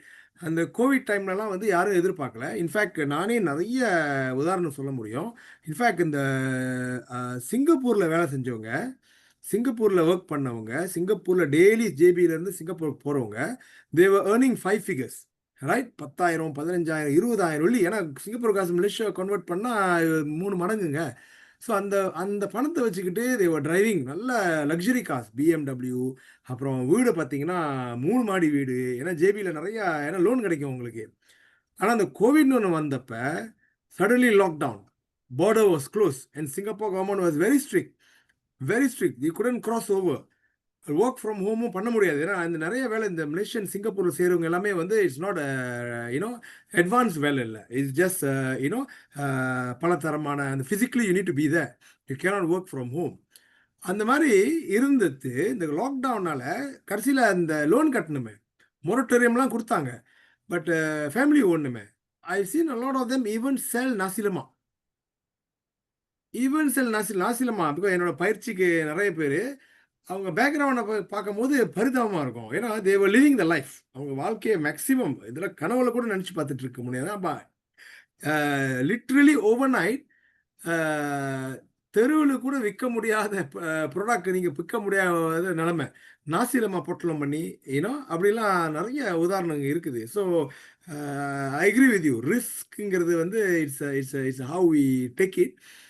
Calculate பண்ணி நல்லா பிளான் பண்ணி செஞ்சோம்னா அந்த ரிஸ்க்கை வந்து குறைக்கலாம். ஆனால் ரிஸ்க் இல்லாமையே செய்ய முடியாது. This nothing with zero risk. இப்போ நிறைய இடத்துல ரிட்ரென்ச்மெண்ட் வேறு நடக்குது. அதுவும் ஒரு ரிஸ்க் தான். நீங்கள் 40 வயசு 45 வயசு 50 வயசில் ரிட்ரென்ச் பண்ணான்னா அடுத்த வேலை உங்களுக்கு என்ன தெரியும்? நீங்கள் அந்த இண்டஸ்ட்ரியில தான் இது வேறு வழியே இல்லை. You have to start from zero. So அதுவும் ஒரு விதமான ரிஸ்க் தான். So anyway mister Bhaskaran, risk எல்லாம் ஒரு பெரிய விஷயம் இல்லை. அதுக்கு தகுந்த நீங்கள் அந்த ஸ்டெப்ஸை எடுத்தீங்கன்னா முதல்ல நாலேஜ் நீங்கள் சேர்த்துக்கணும். இந்த நாலேஜ் நீங்கள் இருந்தாலே வந்து உங்கள் பல விஷயம் நீங்கள் அந்த ரிஸ்க்கை நீங்கள் குறைக்கலாம். பாஸ்கரன் இன்னொரு கேள்வியும் கேட்டிருக்காரு. நல்ல கேள்வி தான். எந்த மாதிரி உதவி இந்த புதிய வியாபாரிகளுக்கு வந்து இப்போதைக்கு கிடைக்கும்? ஐ திங்க் ஃபண்டிங் பற்றி பேசுகிறாருன்னு நினைக்கிறேன். எந்த மாதிரி உதவி புதியவர்களுக்கு உள்ளது அப்படின்னு கேட்டிருக்காரு. மேபி லைட்டாக you can just refer few new commerce into the industry வந்து வியாபாரத்தில் அவங்க என்ன பண்ணலாம்? ஏன்னா ஏன்னா இது வந்து ஒரு கோழி முட்டை கதை. இது கேஷ் ஃப்ளோ இருந்தால் தான் லோன் கொடுப்பாங்க. லோன் கொடுத்தா தான் வியாபாரம் நடக்கும். வியாபாரம் நடந்தால் தான் கேஷ் ஃப்ளோ வரும். ஸோ நிறைய பேர் இந்த புதுசாக மாட்டு வர்றவங்களுக்கு வந்து இந்த கிராண்ட்டு இந்த லோனு இதெல்லாம் ஏன் கிடைக்க மாட்டேங்குதுன்னு அந்த ஒரு ஆதங்கத்திலே வந்து வியாபார பக்கமே வர்றதில்லை. இதெல்லாம் நம்மளுக்கு வேலைக்காகாது, வேலைக்கே போயிடலாம், அதாவது மாதம் மாதம் ஒரு வருமானம் வந்துட்டு இருக்குன்னு அப்படி ஒரு மைண்ட் செட்டில் இருக்காங்க. நீங்கள் என்ன நினைக்கிறீங்க இதை பற்றி? ஓகே. இது எல்லாருமே எதிர்பார்க்கறதாங்க. வியாபாரம் ஆரம்பிக்கணும்னா முதல்ல எங்கேயாவது கடன் கிடைக்குமா, லோன் கிடைக்குமா, இப்படிதான் நம்ம எதிர்பார்க்கிறோம். முதல்லங்க சரி, நீங்க ஒரு வியாபாரம் கடனோட ஆரம்பிக்கும் போது உங்க வியாபாரத்துல முதல் லைபிலிட்டியை கொண்டு வரீங்க. அதை நீங்க முதல்ல உணர்ந்துடணும். ஏன்னா வருமானமே வரல, பிசினஸே இன்னும் போகுமா, நடக்குமா, சரி வருமா அப்படின்னு நமக்கு இந்த சூழ்நிலையில ஒரு வியாபாரத்தை நீங்க கடன்ல ஆரம்பிக்கும் போது நீங்க ஒரு லைபிலிட்டி நீங்க எடுக்கிறீங்க பாருங்க. அதனால இதை கொஞ்சம் யோசித்து நீங்க செயல்படணும் லோன் எடுக்கிறது. ஆனா முடிஞ்ச அளவுக்கு உங்களோட பிளான் இருக்குல்ல, உங்க பிசினஸ் பிளான் இருக்குல்ல, அதை வந்து கொஞ்சம் ஆய்வு பண்ணுங்க. அந்த வியாபாரத்தை எப்படி கொண்டுட்டு போக முடியும், அதுக்கு ஒரு ஒரு வாய்ப்புகள் இருக்கா அப்படின்னு நீங்க இருக்கும்போது முதல்ல உங்களுக்கு அதுக்கு தேவையான முதல்ல உங்க உங்க சொந்த பணத்துல இருந்து ஆரம்பிக்கிறதுக்கு முயற்சி பண்ணுங்க. முதல்ல ஒரு ஆரம்பம் வேணும்ல. எடுத்தோனே நீங்க கடனோட நீங்க ஆரம்பிக்கணும்னா, ஆ யாரு உங்களுக்கு கடன் குடுப்பாங்க? உங்களுக்கு அட்ராக்ஷன் இல்ல. உங்களுக்கு வந்து ஆ எந்த ரெக்கார்டுமே இல்ல. உங்க வியாபாரம் சரியா வருமா? வராதா? அப்படின்றதுலாம் நமக்கு பேங்க்கு தெரியாது பாருங்க. ஸோ இந்த மாரி சூழ்நிலையில எந்த பேங்குமே வந்து உங்களுக்கு லோன் குடுக்குறதுக்கு தயங்குவாங்க. நீங்க கொமர்ஷியல் பேங்க் போனீங்கன்னா, நீங்க 3 வருஷம் வியாபாரத்துல இருந்தா தான் உங்களுக்கு லோன் குடுப்பாங்க. அ 3 வருஷத்துக்கு குறைவா இருந்தீங்கன்னா, உங்களுக்கு லோன் கேட்டீங்கன்னா, கொமர்ஷியல் பேங்க் எங்கேயுமே குடுக்க மாட்டாங்க. இருந்தாலுமே கூட நமக்கு நாட்டுல இந்த கவர்ன்மென்ட் இனிஷியேட்டிவ் இருக்கு பாருங்க. அதுக்குமே கூட குறைந்தபட்சம் ஒரு 6 மாசமாவது நீங்க வியாபாரத்துல இருந்திருக்கணும். நான் வியாபாரமே பண்ணதில்ல. ஆனா வியாபாரம் ஆரம்பிக்க போறேன். அதுக்கு ஃபண்டிங் வேணும் அப்படின்னு பண்ணீங்கன்னா, ஆ நீங்க கொஞ்சம் யோசிக்கணும். முதல்ல ஒரு ஒரு ஒரு சிறிய இன்வெஸ்ட்மென்ட்ல உங்க வியாபாரத்த தொடங்க. உங்க ஐடியா டெஸ்ட் பண்ணுங்க மார்க்கெட்ல. உங்க ப்ராடக்ட் சரி வருமா? மார்க்கெட்ல டிமாண்ட் இருக்கா? பாருங்க இன்னைக்கு ஒரு ஃபவுண்டர் கூட நான் பேசினேன். ஆ ஒரு ஒரு ஒரு ஒரு சொந்த ப்ராடக்ட்ட கொண்டுட்டு வராரு. ஆ ஒரு வகையான அ ஆ வாசனை திராவியம். ஆ அது அரோமா இருக்கு. அது ரொம்ப வெல்னஸ்க்கு உள்ள ப்ராடக்ட். இத மார்க்கெட் பண்ணணும் சார். 2, 3 வகையான ஃப்ளேவர்ஸ் இருக்கு. இத நான் என்ன பண்ணணும் சுரேஷ் அப்படின்னு கேட்கும்போது, அ நீங்க உங்க கஸ்டமர் என்ன சொல்றாங்கன்னு நான் முதல்ல கேட்டேன். யாராவது இத யூஸ் பண்ணி, நீங்க சொன்ன மாதிரி இந்த ஃபீட்பேக்லாம் குடுத்துருக்காங்களா? ஏன்னா எப்போதுமே நம்ம ஒரு கால்குலேஷன் வச்சிருப்போம் பாருங்க. ஆனா கஸ்டமர் வேற மாரி ஒரு கணக்கு போட்டுருவாங்க. ஸோ அந்த கணக்கு தான் ரொம்ப முக்கியம். உங்க கணக்கு ரொம்ப முக்கியம் இல்ல. இப்ப நம்ம நெனைக்கலாம், இது சரி வரும், நல்லா இருக்கும் அப்படின்னு நம்ம நெனைப்போம். நம்ம நம்ம மைண்ட்ல தோன்றது நமக்கு எப்போதுமே நல்லா தான் இருக்கும் பாருங்க. ஆனா அது வெளியில போகும்போது உங்க கஸ்டமருக்கு அது தேவையா? அது அவங்களுக்கு தேவைப்படுதா? அத அவங்க எப்படி பார்க்குறாங்க? அத வாங்கக்கூடிய எல்லா இண்டிகேஷன் அதுல இருக்குதா? அதெல்லாம் நீங்க முதல்ல பார்த்துக்கணும் பாருங்க. அப்புறம் தான் நீங்க அடுத்த விஷயத்த யோசிக்கணும். சோ முதல்ல உங்க உங்க ப்ராடக்ட் உங்க பிசினஸ் ஆரம்பிக்கும்போது மார்க்கெட் டெஸ்ட் பண்ணுங்க. ஒரு சிறிய அளவுல ஆரம்பிங்க. அதனால நான் முதல்லயே சொன்னேன் பார்த்தீங்களா? அகல கால எடுத்து வச்சுறாதீங்க. உடனே கடன வாங்கி பிசினஸ் செய்யணும்னு வச்சீங்கன்னா, ஆ ஒ ஒரு ஒரு சூழ்நிலை உங்க வியாபாரம் அடுத்த கட்டத்துக்கு போகல, உங்க ஐடியா சரியா இல்ல அப்டின்னா, நீங்க கடனாளியாக வேண்டிய ஒரு சூழ்நிலை வரும். பிசினஸ்னா கடன் ஆகணும்ன்றது அவசியம் இல்லங்க. கடன் எடுத்து தான் பிசினஸ் செய்யணும்னு அவசியம் இல்ல. ஆனா, முதல் ஒரு சின்ன சேவிங்க வச்சு ஒரு வியாபாரத்த சின்ன அளவுல தொடங்க ஆரம்பிங்க. அப்படி உங்களால முடியலையா, உங்களோட பார்ட்னர்ஷிப் ஒரு இன்வெஸ்டர்ஸ பாருங்க. உங்க ஐடியாவ ஒரு இன்வெஸ்டர்ட்ட கொண்டு போய் பிரசன்ட் பண்ணுங்க. உங்களோட ஐடியா பிட்ச் பண்ணுங்க. அ உங்களோட சிறந்த ஐடியாக்கு இந்த மாரி நெறைய இன்வெஸ்ட் பண்ணக்கூடிய நல்ல உள்ளங்கள் இருக்காங்க. ஒரு நல்ல ஐடியா இருந்தது. உங்களோட ப்ராடக்ட் வந்து நல்லா போக முடியும். ஆனா உங்களுக்கு பணம் தான் தடையா இருக்குன்னா, இந்த மாரி ஒரு இன்வெஸ்டர்ஸ பாருங்க. ஆ அவங்க வந்து உங்களுக்கு ஒரு ஒரு சிறிய ஒரு கிக் ஆஃப் முதலீடு உங்களுக்கு குடுப்பாங்க பாருங்க. அதுக்கு வேண்டிய ஏற்பாடுகள் நீங்க பண்ணீங்கன்னா, நீங்க அடுத்த கட்டத்துக்கு போகலாம். அது ஒண்ணு. இது இது நீங்க பார்க்கணும். சில பேர் என்ன பண்ணுவாங்கன்னா, பார்ட்னர்ஷிப் பண்ணுவாங்க. ஓகே. ஆ 2 வகையா பார்க்கணுங்க. ஒருத்தர் வந்து பணம் கொண்டுட்டு வருவாரு. ஒருத்தர் பார்த்தீங்கன்னா, எக்ஸ்பெர்டீஸ் கொண்டுட்டு வருவாரு. என்ன பொறுத்தவரைக்கும் பார்த்தீங்கன்னா, நீங்க வியாபாரம் தொடங்கும்போதுங்க, இந்த எக்ஸ்பெர்டீஸ் கொண்டுட்டு வராங்கல்ல, அது ரொம்ப முக்கியங்க. பணம் கொண்டுட்டு வந்துட்டு உங்க வியாபாரம் அடுத்த கட்டத்துக்கு போகலன்னா என்ன பண்ண போறீங்க? ஆனா ஒருத்தர் வந்து உங்க வியாபாரத்த அடுத்த கட்டத்துக்கு கொண்டு போக முடியும் அப்படின்னு வர்றாருன்னா, ஆ அது ரொம்ப முக்கியம் பாருங்களேன். அவங்க உங்க வியாபாரத்த அடுத்த கட்டத்துக்கு கொண்டு போறதுக்கு எல்லா முயற்சிகளும் பண்ணுவாங்க. ஆ ஓ பணமா தான் கொண்டுட்டு வரணும்ன்ற அவசியம் இல்லைங்க. அவங்களோட எக்ஸ்பெர்டீஸே உங்க உங்க வியாபாரத்த அடுத்த கட்டத்துக்கு கொண்டு போகும்னா, அதுவும் ஒரு வகையான பார்ட்னர்ஷிப் தான்ங்க. ஸோ நம்ம அதிலேயே சொன்னேன் பார்த்தீங்களா? Don't work with single master mind. Work with multiple master mind. அப்ப நீங்க மல்டிபிள் மாஸ்டர் மைண்ட் ஒர்க் பண்ணும்போது, உங்களோட ப்ராடக்டும், உங்களோட பிசினஸும் அடுத்த கட்டத்துக்கு போக முடியும். ஸோ லோன் எடுத்து செய்யணுன்றது நான் அதுல சொன்ன மாதிரி ஆரம்ப கட்டத்துக்கு இஸ் நாட் அட்வைசபிள்ங்க. It was not advisable. முதல்ல உங்களோட சேமிப்பு. ஒரு உதாரணம் சொல்றேன் கோபால். நான் 95ல வந்து என்னோட எஸ்பிஎம் முடிச்சுட்டு 94ல என்னோட எஸ்பிஎம் முடிச்சுட்டு, நான் எஸ்டிபிஎம் செய்ய போறேன். என் கூட படிச்ச ஒரு சீன மாணவர், என்னோட சீன நண்பர். அவரு பரீட்சையில ஃபெயில் பண்ணிட்டாரு. ஆனா அவரு ஒரு ஃபேக்டரிக்கு வேலைக்கு போறாரு. அப்ப நான் அவர்ட்ட பேசும்போது, "ஏன் இந்த ஃபேக்டரிக்கு வேலை போற?" அப்படின்னு சொல்லும்போது, அவர் சொல்றாரு. அவர் சொன்ன விஷயம் பாருங்க. இந்த மாரி ஒரு பிசினஸ நான் ஆரம்பிக்க போறேன். இந்த ஃபேக்டரில வந்து நான் ஒரு 3 வருஷம் வேலை செய்ய போறேன். 3 வருஷம் வேலை செஞ்சு, அதுக்கு வேண்டிய கேப்பிட்டல் நானு எடுத்துட்டு, நான் பிசினஸ் ஆரம்பிக்க போறேன் அப்படின்னு சொன்னாரு. அந்த 3 வருஷம் நான் ஒவ்வொரு தடவையும் ஹாலிடே கிடைக்கும்போது அவர பார்க்கும்போது, அவரோட புரோகிரஸ நான் கேட்பேன். அவர் பார்த்தீங்கன்னா, அந்த அந்த வயசு பாருங்க. 18 வயசுலயே அவருக்கு அந்த மாரி ஒரு சிந்தனை பாருங்களேன். அ 18 வயசுலயே இந்த இந்த ஃபேக்டரி ஆரம்பிக்கணும்னா அதுக்கு எவ்வளவு முதலீடு வேணும்? அந்த அந்த மிஷினரி, அந்த இதெல்லாம் எங்க வாங்கணும்? அதெல்லாமே ஆராய்ஞ்சிட்டு இருக்காரு. வேலை செஞ்சுக்கிட்டே கத்துக்கிட்டு இருக்காரு. அந்த இடத்துல கத்துக்கிட்டு இருக்காரு. அவருக்கு தெரிஞ்சிருச்சு ஒரு அளவு இந்த ஃபேக்டரி இந்த மாரி பிசினஸ் ஆரம்பிக்கணும்னா, இவ்வளவு தொகை தேவைப்படுது. நான் இத்தன வருஷம் வேலை செய்யணும். ஆ இங்கெல்லாம் மிஷின வாங்கலாம். அந்த 3 வருஷத்திலேயே அதோட பேச்சுவார்த்தைலாம் ஆரம்பிச்சுட்டாரு. நான் வாங்குனா என்னோட கிரெடிட் எவ்வளவு குடுப்பாங்க? சில ம்ஹ்ம். வியாபாரத்துல இது கூட ஒரு நல்ல விஷயம் பாருங்க. நீங்க ஒரு நல்ல ரிலேஷன்ஷிப் இருந்தீங்கன்னா, இப்போ ஒரு ப்ராடக்ட் வந்து நீங்க முதல்ல காசு குடுத்து வாங்கக்கூடிய சூழ்நிலை இருக்கக்கூடிய விஷயம் கூட, அந்த ம்ஹ்ம். நெகோசியேஷன்ல நீங்க முதல்ல கடனுக்கு வாங்கக்கூடிய வாய்ப்புகள்லாம் உங்களுக்கு நெறைய இருக்கும். அது ஒரு வகையான கேப்பிட்டல் தானே! இதெல்லாம் உங்களோட நெகோசியேஷன் ஸ்கில் தான். அத நீங்க அவர் எப்படி ப்ரூவ் பண்றாருன்னா, அவர் இந்த கம்பெனில வேலை செய்யும்போது, அந்த வெண்டர்லாம் பார்க்குறாங்கல்ல. அவர் எப்படி வேலை செய்றாரு? 3 வருஷமா கடினமா வேலை செஞ்சுட்டு இருக்காரு. இப்ப இவருக்கு நான் குடுத்தேன்னா, இவர் நல்லா செய்வாருன்ற ஒரு ஒரு ஒரு ரிலேஷன்ஷிப் அவர் பில்ட் பண்ணிட்டாரு பாருங்க. அப்ப 3 வருஷம் சென்று அவரு நான் அவர மீட் பண்ணும்போதுங்க, அவரு சொன்ன மாதிரி அந்த கம்பெனி ஆரம்பிச்சாரு. அது என்ன பார்த்தீங்கன்னா, அந்த ஐஸ் கியூப் அந்த ஐஸ் கியூப் வியாபாரம். அ ம்ஹ்ம். அந்த அந்த அந்த ஃபேக்டரி ஆரம்பிச்சாரு. நான் சொல்லக்கூடியது 97லங்க. அவரு 95ல முடிச்சாரு. 98ல அந்த 98, 99ல அந்த வியாபாரத்த ஆரம்பிக்கிறாரு. அ இப்ப அவர் மல்டி மில்லியனர்ங்க. இப்ப மல்டி மில்லியனியர். அ இதுக்கு என்ன காரணம்னு கேட்டீங்கன்னா, அந்த பிளானிங். ஒரு வியாபாரத்த உடனே எடுத்தோமா, கவுத்தோமான்னு இல்லாம, அதுக்கு வேண்டிய அத அரேஞ்ச் பண்ண அந்த முதல் பிளானிங் எப்படி பண்றாங்க பாருங்க. இதுதாங்க ஒரு ஆன்டர்பிரினர்ஷிப்ஸ். இந்த மைண்ட் ஆமா. செட் தான் நமக்கு ரொம்ப முக்கியம். நம்ம என்ன நெனைக்கிறோம், எனக்கு ஐடியா இருக்கு. நாளைக்கு உடனே குதிச்சிடலாம் வியாபாரத்துல அப்படின்னு நம்ம நெனைக்கிறோம். அவன் பாருங்க 3 வருஷம் அந்த சிந்தனைய கொண்டு வந்திருக்கான். அவனுக்கு அந்த ஆமா. ஆர்வம் இருக்கு. வியாபாரம் ஆரம்பிக்கணும். ஆனா உடனே அவன் ஆரம்பிக்கலையே. 3 வருஷமா கடினமா வேலை செஞ்சு, டே நைட் வேலை செஞ்சு, அந்த காச சேர்த்து, அ அப்புறம் ஆரம்பிச்சு, அந்த கடன கூட அவன் லோன் எங்கேயுமே எடுக்கலீங்க. இந்த மாரி இந்த சப்ளையர் கிட்டலாம் நெகோஷியேட் பண்ணி, ஒரு 6 மாசம் டெர்ம் கேட்டு, 3 மாசம் டெர்ம் கேட்டு, இதெல்லாம் நெகோஷியேஷன் ஸ்கில் தானே. இந்த ஸ்கில்லாம் நீங்க பில்ட் பண்ணிட்டீங்கன்னா, உங்களுக்கு கடன் தான் இருந்தா தான் பிசினஸ் ஆரம்பிக்கணும்னு அவசியம் இல்ல. சில இடத்துல கண்டிப்பா. நீங்க நல்ல நெகோசியேஷன் பண்ணும்போது, இந்த ஃபெசிலிட்டீஸ்லாம் உங்களுக்கு கிடைக்குங்க. அதெல்லாம் நீங்க நீங்க பண்ணக்கூடிய விஷயங்கள். நெகோஷியேட் பண்ணணும். சில இடத்துல நீங்க பண்ணக்கூடிய நெகோசியேஷன் உங்கள அடுத்த கட்டத்துக்கு கொண்டு போகும். கண்டிப்பா, கண்டிப்பா. ஏன்னா வியாபாரங்கிறது எல்லாத்துக்கும் ஒரு ஆசை. யூனோ இப்ப இப்ப இப்ப அது ஒரு ஃபேஷன் மாரி ஆயிருச்சு. நெறைய பேர் வந்து இந்த இந்த இந்த ஆர்வத்த வந்து பாராட்டணும். இல்லன்னு சொல்லக்கூடாது. எல்லாத்துக்கும் அந்த ஆர்வம் வியாபாரத்துல போகணுன்ட்டு அது ஒரு யூனோ அ ஒரு நல்ல விஷயம் தான். ஆ ஆனா வந்து வியாபாரத்துல என்னன்னா, நீங்க முதலாளி ஆவணும்னா, முதல் போட்டா தான் முதலாளி.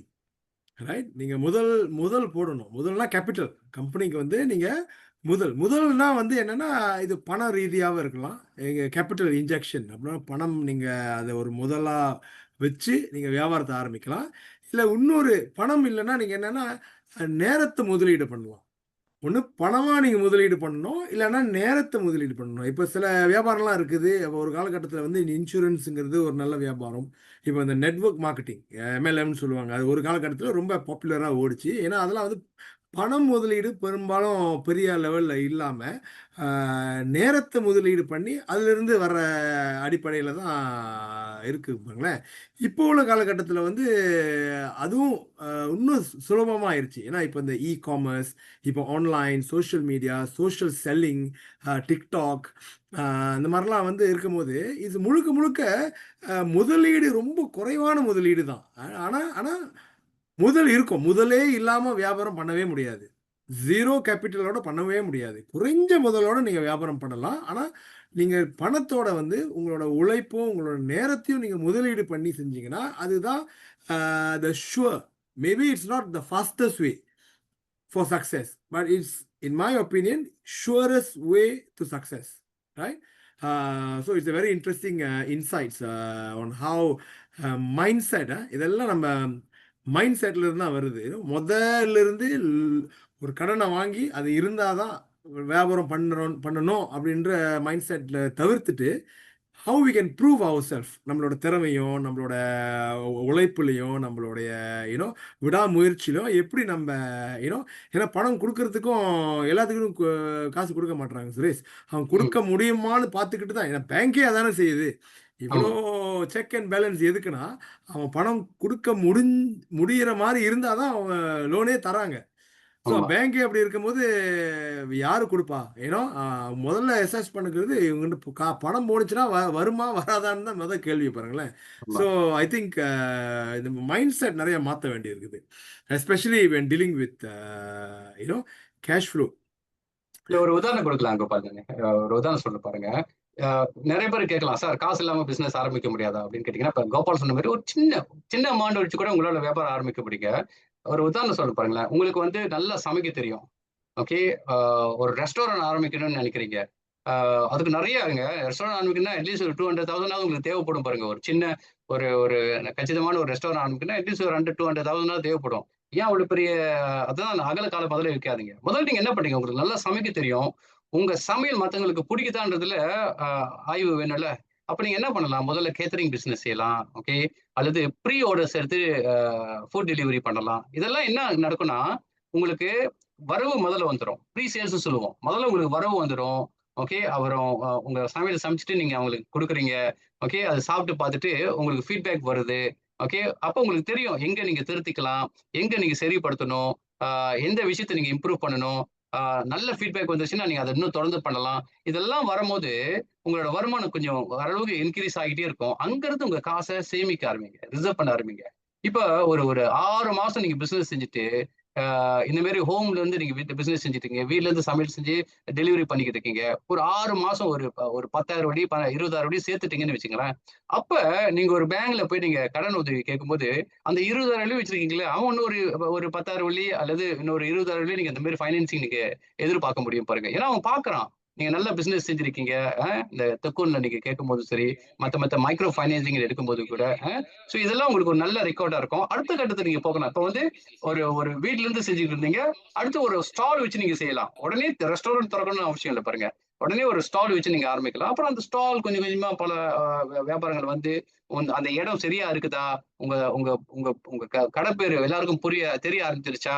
அ எல்லாரும் வர ஆரம்பிச்சுட்டாங்கன்னா, உங்களுக்கு பிசினஸ் பெருக பெருக, அப்புறம் நீங்க ஒரு நல்ல ரெஸ்டாரண்ட் தொறந்து உங்க வியாபாரத்த ஆரம்பிக்கலாம். இது ஒரு ஒரு ஒரு ஃபுட் பிசினஸ்க்காக ஒரு சின்ன ஒரு ஐடியா தான் உங்களுக்கு குடுக்குறேன். எடுத்தோனே நான் சார் எனக்கு சமைக்க தெரியும். உடனே நான் ரெஸ்டாரண்ட் தொறக்கணும்னு நினைச்சீங்கன்னா, இங்க தாங்க நீங்க பெரிய ரிஸ்க் எடுக்குறீங்க. இங்க தான் நீங்க பெரிய ரிஸ்க் எடுக்குறீங்க. அப்ப ஆ படிப்படியா போங்க. உங்க வியாபாரத்துல படிப்படியா அடுத்த கட்டத்துக்கு ஒரு கட்டத்துல இருந்து அடுத்த கட்டம். அடுத்த கட்டத்துல இருந்து அடுத்த கட்டம். சோ உடனே உங்களுக்கு பெரிய கடன் அல்லது லோனு அல்லது உங்களுக்கு பணம் இருந்தா தான் பிசினஸ் செய்ய முடியுமான்னு நினைக்கிறீங்கன்னா, கோபால் சொன்ன மாரி உங்களோட டைம், உங்களோட உழைப்ப முதல்ல போடுங்க. கண்டிப்பா உங்களுக்கு வர வேண்டியதெல்லாம் சரியா நடக்குங்க.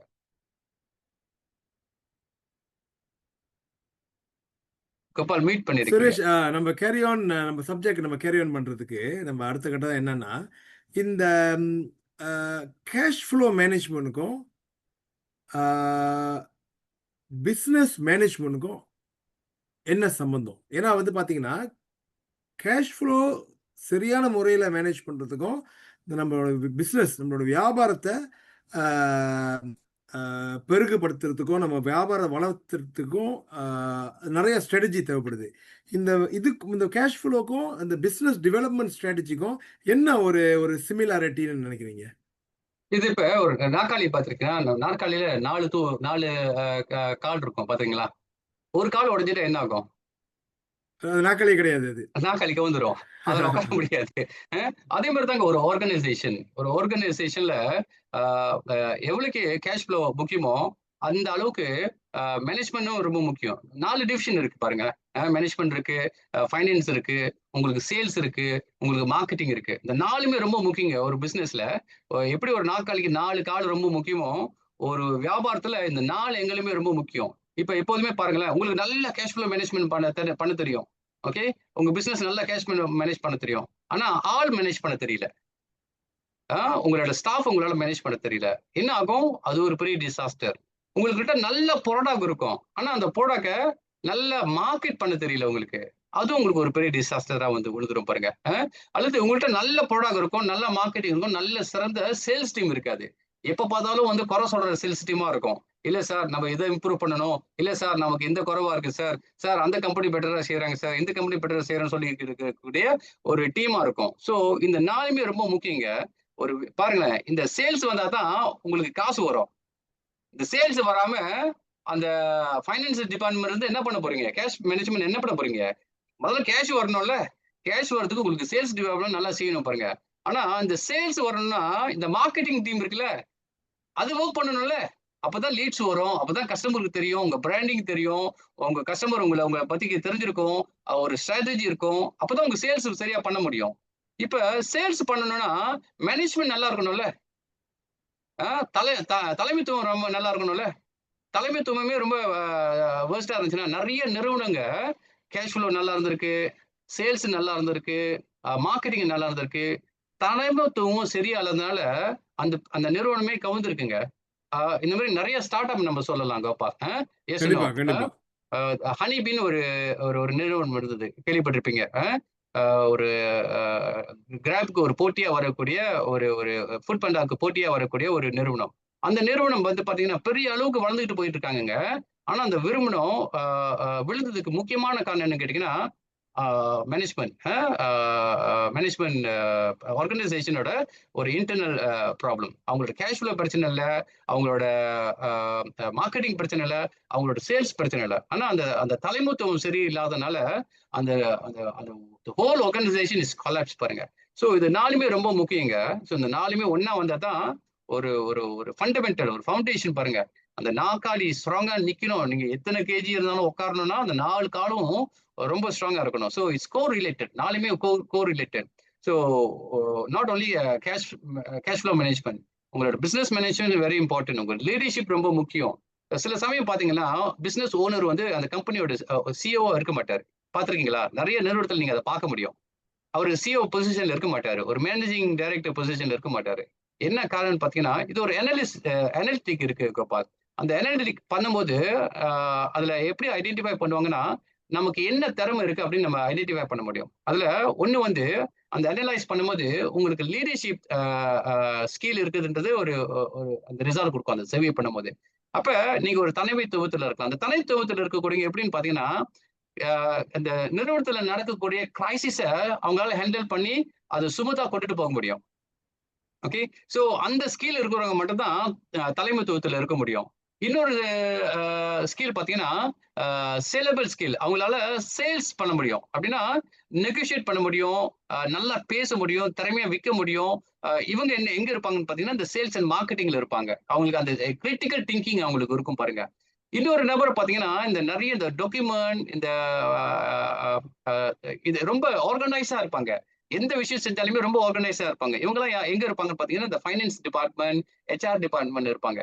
சோ அதே மாரி தாங்க நமக்கு நம்மளோட ஸ்ட்ரெங்த் எங்கன்னு நீங்க பார்த்தீங்கன்னா, சில நெறைய பிசினஸ் ஓனர்லாம் பாருங்களேன், அவங்களுக்கு வந்து அந்த லீடர்ஷிப்ல அவங்களுக்கு அந்த குவாலிட்டி அவங்களால தெரியும். நமக்கு ஒரு வீக்னஸ் இருக்கு.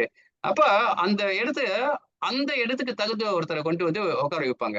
ஆனா அது பிசினஸ் இவங்களா தான் இருக்கும். ஆனா ஒரு சிஇஓ ஒருத்தர் உட்கார வச்சுப்பாங்க இருப்பாங்க. இப்ப பாருங்க கூகுள் பாருங்களேன். கூகுளோட ஓனர் வந்து சுந்தர் பிச்சை இல்லையே. அ ஆனா சுந்தர் பிச்சை தான் கூகுளோட சிஇஓ. ஓகே. ஏன்னா அவருக்கு அந்த லீடர்ஷிப் இருக்கு. அந்த லீடர்ஷிப் ஸ்கில் தான் இன்னைக்கு அந்த நிறுவனத்த பெரிய அளவுக்கு கொண்டுட்டு போகுது பாருங்க. சோ அ ரொம்ப speaking fundamental. Yup, yup. I agree with you. என்னன்னா, அந்த இந்த தலைமைத்துவத்துக்கும், அந்த நாற்காலிக்கும் ஒரு சம்மந்தம் இருக்குது.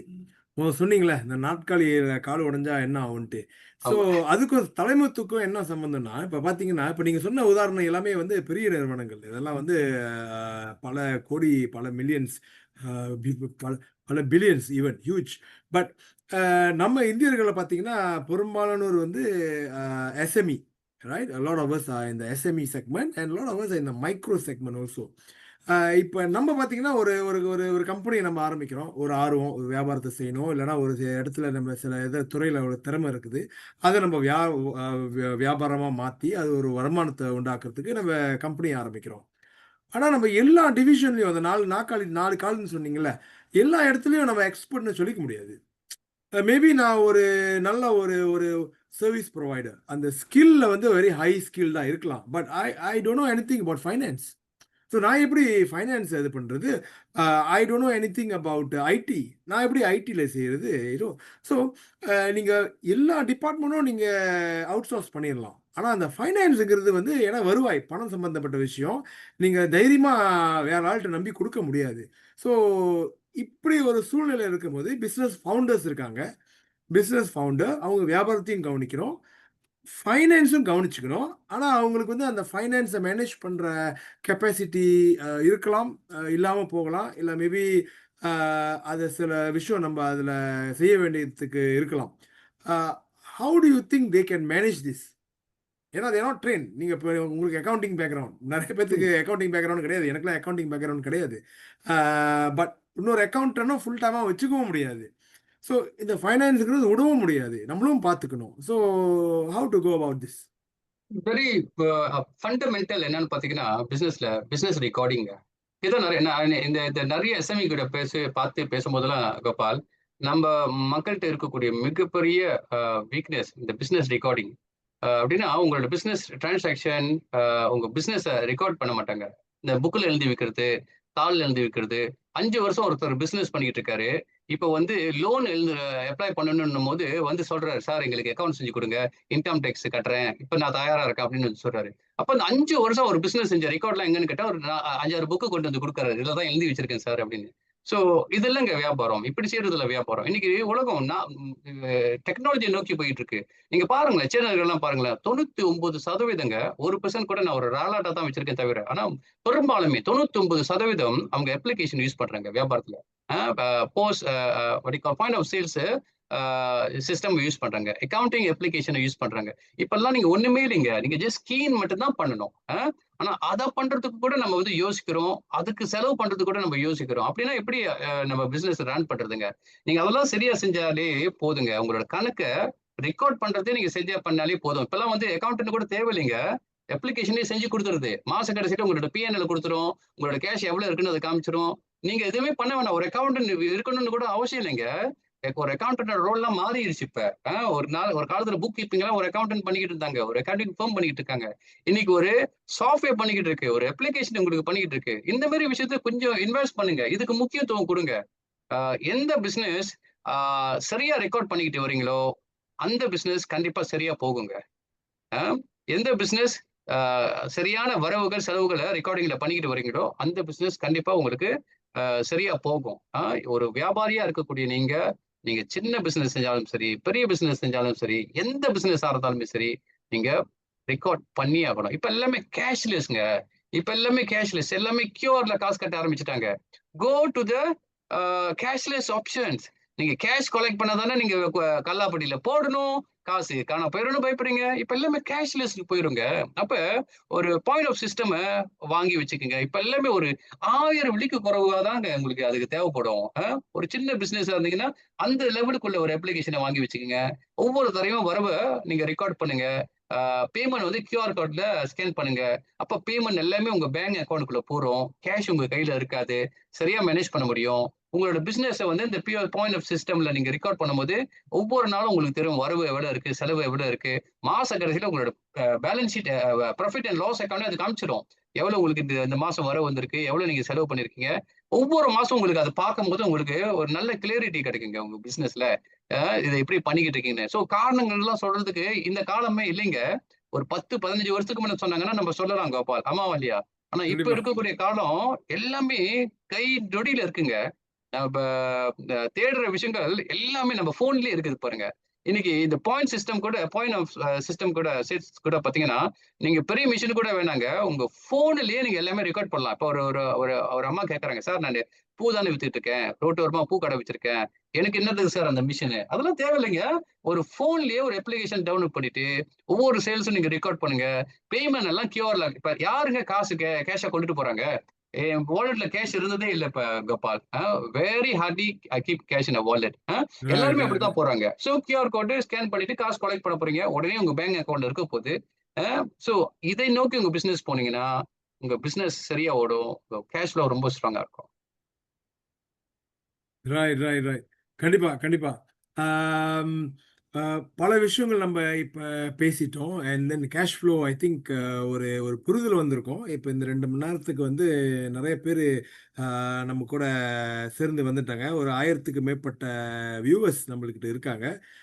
இதிலிருந்து என்ன தெரியுதுன்னா, இந்த கேஷ் ஃப்ளோங்கிற விஷயம் வந்து பல பேர பாதிச்சிருக்குது. அதனால தான் இந்த இவ்ளோ அ இன்ட்ரெஸ்ட். பட் எனிவே இது வந்து 2 மணி நேரத்தில முடிக்கிற டாபிக் இல்ல. இது நீண்ட டாபிக்கு. இன்னும் நெறைய பேசலாம்.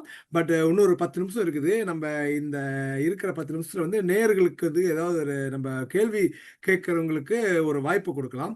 இப்ப Zoomல இருக்கிறவங்களும் நீங்க கேள்விகள கேட்கலாம். உங்களுக்கு கேள்வி இருந்துச்சுன்னா. ஆம், ஆ Facebook மூலியமா நம்ம லைவா வந்திருக்கிறவங்க கூட, ஆ ஏதாவது கேள்விகள் இருந்தா கேட்கலாம். ஸோ நம்ப அந்த கேள்விகள நம்ப யூ நோ அட்ரஸ் பண்ணலாம். இந்த கேள்விகள் வர வரைக்கும் அவங்க இப்ப ம். நிறைய பேர் வந்து இந்த டிக்டாக் இ-காமர்ஸ் எல்லாம் வியாபாரம் பண்ணிட்டு இருக்காங்க. இங்க பாத்தீங்கன்னா அவங்க ஃபேஸ் பண்ணக்கூடிய ஒரு சேலஞ்சஸ் என்னன்னு பாத்தீங்கன்னா அவங்களோட சேல்ஸ் டிஸ்பர்ஸ்மெண்ட், அதாவது அந்த பர்டிகுலர் பிளாட்ஃபார்ம் உங்களுக்கு வந்து உங்களோட சேல்ஸ் உங்க காசை வந்து உங்களுக்கு திரும்ப கட்டுறதுக்கு வந்து குறைஞ்சபட்சம் 7 நாள் பிடிக்கும் பாருங்க. அப்ப உங்களோட கேஷ் ஃப்ளோ வந்து முதல்ல நீங்க ப்ராடக்ட் போட்டு காசு போட்டு ப்ராடக்ட் டெலிவர் பண்ணிடுவீங்க. அந்த கஸ்டமருக்கு கிடைச்சு 7 நாள், மினிமம் 7 நாளுக்கு பிறகு தான் உங்களுக்கு காசு கிடைக்க ஆரம்பிக்குது. அப்ப ம்ஹ்ம். 7 நாள் உங்களுக்கு கிரெடிட் டேர்ம்ல இருக்குது.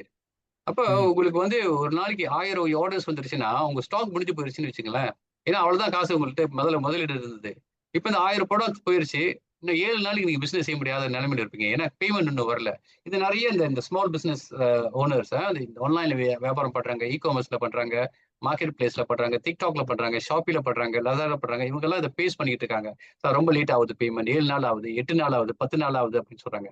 இதுக்கெல்லாம் நெறைய வழிகள் இருக்குங்க. முதல்ல நீங்க கேஷ் ஃப்ளோ கொஞ்சம் ஸ்ட்ராங்கா வச்சுக்கங்க. இன்வென்டரி வச்சுக்கங்க. ஏன்னா உங்கள்ட்ட கேஷ் ஃப்ளோ ஸ்ட்ராங்கா இருந்துச்சுன்னா, உங்களோட சேல்ஸ இன்கிரீஸ் பண்ண முடியும்.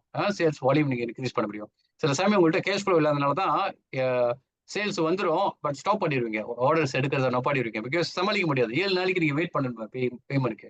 இப்ப ரெவென்யூ ஃபைனான்சிங் கூட இருக்குங்க. கேள்விப்பட்டிருக்கீங்களா? Revenue financing. ஆரம்ப ம். காலத்துல நீங்க பிசினஸ் செய்யும்போது, எஸ்பெஷலி இந்த இ-காமர்ஸ்ல பிசினஸ் செய்றீங்க. உங்களுக்கு ரெவென்யூ ஃபைனான்சிங் குடுக்குறதுக்கு ஃபெசிலிட்டீஸ் இருக்கு. இன்வென்டரி ஃபைனான்சிங் குடுக்கக்கூடிய ஃபெசிலிட்டீஸ் எல்லாம் இருக்குங்க. சோ இந்த மாரி விஷயம்லாம் நீங்க நெறைய ஆராயலாம். அப்படின்னா, உங்களால சேல்ஸ் பண்ண முடியும். உங்களோட இன்வென்டரிக்கு ஃபைனான்சிங் பண்ணக்கூடிய ஃபெசிலிட்டீஸ் தான் இப்ப வந்து நெறைய பிளாட்ஃபார்ம் குடுக்க ஆரம்பிச்சுட்டாங்க. கொஞ்சம் இன்ட்ரெஸ்ட் கூட தான் இருக்கும். இருந்தாலுமே கொடுங்க. உங்களோட உங்களோட கேஷ் ஃப்ளோ ஃபாஸ்ட்டா வந்துரும்ல. இப்ப நம்ம அத சொன்னேன்ல.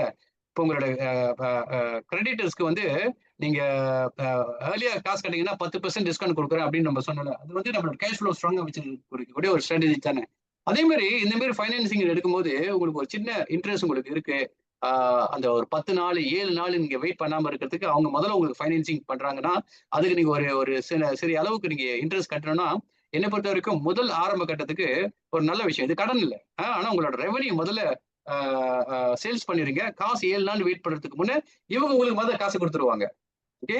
ஆனா அந்த பர்ட்டிகுலர் பிளாட்ஃபார்ம்ல இருந்து அவங்க அந்த காச அ அ பெற்றுக்கொள்வாங்க பாருங்களேன். சோ இது ஒரு ஒரு ஒரு ஒரு ஒரு நல்ல விஷயமா இருக்கும். நீங்க தொடர்ந்து ஒரு ஒரு 6 மாசத்துக்கு உங்க கேஷ் ஃப்ளோ ஸ்ட்ராங்கா கொண்டுட்டு வரதுக்கு. அப்புறம் கேஷ் ஃப்ளோ உங்களுக்கு ஸ்ட்ராங்கா வந்துச்சுன்னா, இந்த ரெவென்யூ ஃபைனான்சிங், இன்வென்டரி ஃபைனான்சிங்லாம் உங்களுக்கு தேவைப்படாது. சோ இதெல்லாம் கொஞ்சம் கருத்துல எடுத்துக்கங்க. இதெல்லாம் கொஞ்சம் ஆராய்ஞ்சு பாருங்க. அதெல்லாம் எங்க இருக்கு? எப்படி பண்றது? ஆலோசனை எல்லாம் கேளுங்க. நெறைய விஷயங்கள் செய்ய முடியுங்க. நெறைய வழிகள் இருக்கு. வழிகள் 1000 இருக்கு. ஆனா தேடல்கள் இருக்காதா? அதான் ரொம்ப முக்கியம். நம்ம உட்கார்ந்த இடத்திலேயே எல்லாம் வரணும்னு எதிர்பார்த்தா எப்படிங்க நடக்கும்? நெறைய பேர்கிட்ட கண்டிப்பா, கண்டிப்பா. பேசணும், ஆலோசனை கேட்கணும். அப்பதான் நமக்கு நல்ல ஐடியாஸ் கிடைக்கும். Correct, correct. ஸோ, சுரேஷ், நம்ம கடைசி ஒரு 10 மினிட்ஸ்க்கு வந்துட்டோம். ஸோ, பிஃபோர் நம்ம இந்த நிகழ்ச்சிய முடிக்கிறதுக்கு முன்னுக்கு லாஸ்ட்டா ஒரு ஒரு quick you know uh rapid fire மாரி ஒரு 3 விஷயம். இப்ப இந்த கேஷ் ஃப்ளோவ அ உடனே அவங்க இம்ப்ரூவ் பண்ணணும்னா, ஒரு 3 விஷயம் அவங்க செய்யணும்னா, எது 3 விஷயமா இருக்கும்? ஓகே. ஆ முதல்ல நான் சொன்ன மாதிரிங்க, கேஷ் ஃப்ளோல உங்களோட சேல்ஸ் ஒரு சேல்ஸ் விஷயத்துல நான் சொல்றேங்க. உங்களோட காஸ்ட்லாம் மேனேஜ் பண்ணீங்க. சேல்ஸ எப்படி இன்கிரீஸ் பண்றதுன்னு 3 டிப்ஸ் குடுக்குறேங்க. நீங்க பிசினஸ் செஞ்சுட்டு இருக்கீங்களா? சேல்ஸ் இன்கிரீஸ் பண்றதுக்கு முதல் 3 டிப்ஸ். முதல்ல உங்களோட சேல்ஸ் உங்களோட நியூ கஸ்டமர இன்கிரீஸ் பண்ணுங்க. உங்களோட ஆ புதுசா வாங்கக்கூடிய கஸ்டமரோட எண்ணிக்கைய இன்கிரீஸ் பண்ணுங்க. 2வது அந்த வாங்குற கஸ்டமர உங்ககிட்ட தொடர்ந்து வாங்கக்கூடிய ரேஷியோவ இன்கிரீஸ் ஆக்குங்க. 3வது அந்த தொடர்ந்து வாங்கிட்டு இருக்க கஸ்டமர் உங்ககிட்ட இன்னும் கூட வாங்குறதுக்கு வாய்ப்புகள உங்க வியாபாரத்துல கொண்டுட்டு வாங்க. இந்த 3 விஷயம் உங்க வியாபாரத்துல பண்ணீங்கன்னா, உங்க வியாபாரத்தோட ரெவென்யூ கண்டிப்பா இன்கிரீஸ் ஆகுங்க. நெறைய பேருக்கு இருக்கப்பா நான் கேட்பேன் உங்களோட நியூ பிசினஸ் ரேஷியோ இந்த மாசம் எத்தன? உங்களோட ரெகுலர் கஸ்டமரோட ரேஷியோ இந்த மாசம் எத்தன? அப்படின்னு கேட்டா அவங்களுக்கு அந்த கணக்கே தெரியாது. உங்களுக்கு இது தெரியணுங்க. இதுதான் உங்களோட இண்டிகேஷன். உங்க கஸ்டமர் உங்கள்ட்ட திரும்ப திரும்ப வாங்குறாங்களா? அதுவும் எஸ்பெஷலி இந்த ஆன்லைன்ல வியாபாரம் பண்றவங்களுக்கு இது ரொம்ப முக்கியங்க. உங்க கஸ்டமர் உங்கள்ட்ட தொடர்ந்து வாங்குறாங்களான்றது உங்களுக்கு தெரியணும். ஏன் தெரியணும்? உங்கள்ட்ட தொடர்ந்து வாங்குறாங்கன்னா, நீங்க சிறந்த ப்ராடக்ட்ட குடுத்துட்டு இருக்கீங்கன்னு அர்த்தம். உங்க ப்ராடக்ட் அவங்களுக்கு வொர்க் பண்ணுதுன்னு அர்த்தம். உங்க ப்ராடக்ட் அவங்களுக்கு புடிச்சிருக்குன்னு அர்த்தம். உங்க பிராண்டிங் நல்லா வளர்ந்துகிட்டு இருக்குன்னு அர்த்தம். அது ரொம்ப முக்கியம். உங்க நியூ கஸ்டமர் உங்கள்ட்ட தொடர்ந்து வாங்கிக்கிட்டே இருக்கணும். 3வது ஒவ்வொரு மாசமும் உங்களுக்கு புது புது கஸ்டமர் வந்துகிட்டு இருக்கணுங்க. You have to build a new customer base. உங்க கஸ்டமர். ஏன்னா உங்கள்கிட்ட போன மாசம் 1000 பேர் வாங்கினாங்கன்னா இந்த மாசமும் அவங்க 1000 பேருமே தொடர்ந்து வாங்குவாங்களா? இல்ல. ஒரு ஒரு ஒரு சங்க் வந்து உங்களை விட்டு போகக்கூடிய வாய்ப்புகள் இருக்கலாம். முதல்ல ட்ரை பண்ணி இருக்கலாம். எல்லா ப்ராடக்டும் எல்லாருமே நம்ம ப்ளீஸ் பண்ண முடியாது பாருங்க. அப்ப புது கஸ்டமர் நீங்க பில்ட் பண்ணணும். அடுத்த கட்டம், நீங்க அவங்கள தொடர்ந்து வாங்க வைக்கணும். இப்ப வாங்க வைக்கிறீங்க, ஒவ்வொரு மாசம் வாங்குறாங்க. இப்ப நீங்க என்ன பண்ணணும்? புது ப்ராடக்ட்ட உங்களுக்கு அறிமுகப்படுத்தணும். ஒரு ஒரு 10 வெள்ளிக்கு வாங்கிட்டு இருந்தவங்க, இப்ப உங்கள்ட்ட வந்து 20 வெள்ளிக்கு செலவு பண்ண வைக்கிறதுக்கு நீங்க புது ப்ராடக்ட்ட கொண்டுட்டு வரணும். இதெல்லாம் உங்களோட ரெவென்யூ இன்கிரீஸ் பண்ணும். உங்களோட கேஷ் ஃப்ளோவ இன்கிரீஸ் பண்ணும். உங்களோட பிசினஸ் ஸ்ட்ராங்கா இருக்கும். ஸோ இந்த 3 விஷயத்த உங்க வியாபாரத்துல, சேல்ஸ்ல கொண்டுட்டு வாங்க. உங்களோட கேஷ் ஃப்ளோ, உங்களோட பிசினஸோட ப்ராஃபிட் இன்னும் அதிகமா போகுங்க. Fantastic, fantastic. ஸோ கடைசியா ஒரு கேள்வி. சரி, இப்ப இந்த சப்ஜெக்ட்ட பத்தி இன்னும் மேலும் தெரிஞ்சுக்கணும்னா, இல்ல ஏதாவது ஒரு ரெஃபரன்ஸ் புக்ஸ வாங்கணும்னா, இல்ல ஏதாவது ஒரு ஒரு வெப்சைட்டு இந்த மாரி எங்க போயிட்டு இந்த இந்த கேஷ் ஃப்ளோவ பத்தி இன்னும் டீப்பா அவங்க கத்துக்கணும்னா, படிச்சுக்கணும்னா, ஏதாவது ரெஃபரன்ஸ் உங்களால சொல்ல முடியுமா? Okay. The law of success முதல்ல வாங்குங்க. லா ஆஃப் சக்சஸ் புக்க முதல்ல வாங்குங்க. அதுல ஒரு ஒண்ணு சொல்லியிருப்பாரு பாருங்க. வியாபாரத்தோட வெற்றி, ஒரு மனிதனோட வெற்றி வந்து உங்களோட கேஷ் ஃப்ளோ, கிரெடிட், டெப்ட் மேனேஜ்மெண்ட், இதெல்லாமே அதுல அதுல ஒன் ஆஃப் த பிலோசபியா இருக்கும் பாருங்க. அதை படிச்சு பாருங்க. லா ஆஃப் சக்சஸ் உங்களை வியாபாரத்துல ரொம்ப முக்கியம். டாக்டர் ஏகேநாதன் சொல்லுவாரு பாருங்க. அவரை மாத்தினது லா ஆஃப் சக்சஸ் புக்கு தாங்க. அதுல நிறைய விஷயங்கள் இருக்கும். முதல்ல அந்த புக்கு வாங்குங்க. அது ரொம்ப அடிப்படை விஷயம். Law of success by Napoleon Hill. Napoleon Hill, yes, Napoleon Hill. Okay, okay, fantastic. அப்புறம் அது ரொம்ப முக்கியங்க. அது ஒரு பைபிள். இப்ப பாருங்க, என் பக்கத்துலயே அந்த புக் இருக்குது ஆக்சுவலி. அது எப்போதுமே எனக்கு ரெஃபரன்ஸ். அது ஒரு பைபிள் மாரி நான் எப்போதுமே படிப்பேன். ஒரு 15 வருஷமா அந்த புக்கு எங்க கிட்ட இருக்கு. என் கையில ஒரு 15 வருஷமா இருக்குங்க. நான் இப்பெல்லாம் டவுனா இருக்கும்போது அந்த புக்கை திறந்து படிக்கக்கூடிய, ஏன்னா அவ்வளவு விஷயங்கள் அந்த புக்கில் இருக்குங்க. ஒரு ஒன்டர்பிரனரா இருக்கிறீங்கன்னா முதல்ல நீங்க அந்த புக்கை வாங்கி படிச்சு பாருங்க. உங்களுக்குள்ள நிறைய மாற்றங்கள் வரும். வியாபாரத்தை பத்தி நீங்க கத்துக்குவீங்க. நீங்க என்ன நீங்க நினைக்கிறீங்க, உங்க மைண்ட் செட் எப்படி மாத்தணும். இப்ப நம்ம இன்னைக்கு கத்துக்கிட்ட விஷயம்லாம் பாத்தீங்கன்னா, அதுல பாதி விஷயங்கள் வந்து அந்த லா ஆஃப் சக்சஸ்ல இருந்து நான் கத்துக்கிட்ட விஷயம் தான் உங்களுக்கு நான் சொல்லிக்கிட்டு இருக்கேங்க. எப்போதுமே சொல்லுவாங்க பால், contribute more than what you get paid. அதுதான் ஒன் ஆஃப் த பிலோசபி. ஒரு புக்கத்துல எழுந்திருப்பாரு. நம்ம எப்போதுமே நினைக்கிறோம் 5000 வெள்ளி சம்பளம் கொடுத்தா 5000 வெள்ளிக்கு தான் நான் வேலை செய்வேன். 3000 வெள்ளி சம்பளம் கொடுத்தா 3000 வெள்ளிக்கு தான் வேலை செய்வேன். அப்படி இல்ல. உங்க கஸ்டமர் அப்படித்தாங்க. உங்க கஸ்டமர் 10 வெள்ளி கொடுக்குறாங்கன்னா நான் 10 வெள்ளிக்கு தான் உங்களுக்கு சர்வீஸ் கொடுப்பேன். அல்லங்க, உங்க கஸ்டமர் 10 வெள்ளிக்கு கொடுக்குறாங்கன்னா அவங்களுக்கு சர்வீஸ் வந்து நீங்க 10 வெள்ளிக்கு மேல கொடுக்கணும், 20 வெள்ளிக்கு கொடுக்கணும், 30 வெள்ளிக்கு கொடுக்கணும். அதுதான் உங்கள்கிட்ட தொடர்ந்து வாங்க வைக்கும். உங்களோட சர்வீஸ் அப்படி உங்களோட வேலையை நீங்க கொண்டு போய் சேர்க்கிறீங்க அவங்ககிட்ட. இது ரொம்ப முக்கியம். So contribute more than what you get paid. It is one of the most important criteria. நீங்க வேலையில இருந்தாலும் சரி, ஒரு பிசினஸ்ல இருந்தாலுமே சரி, இதுதான். அப்படி இவ்வளவுதான் நான் கொடுக்க முடியும் இல்லாம உங்களை உங்க உங்க நீங்க ஏர்ன் பண்றதுக்கு மேல ஒரு படி மேல நீங்க கொடுத்து பாருங்க. உங்க வாழ்க்கை சிறப்பா இருக்கும். உங்க வியாபாரம் மிக சிறப்பா இருக்கும். வித் தட் நேயர்களே, நம்ம நிகழ்ச்சிக்கு முடிவுக்கு வந்துட்டோம்.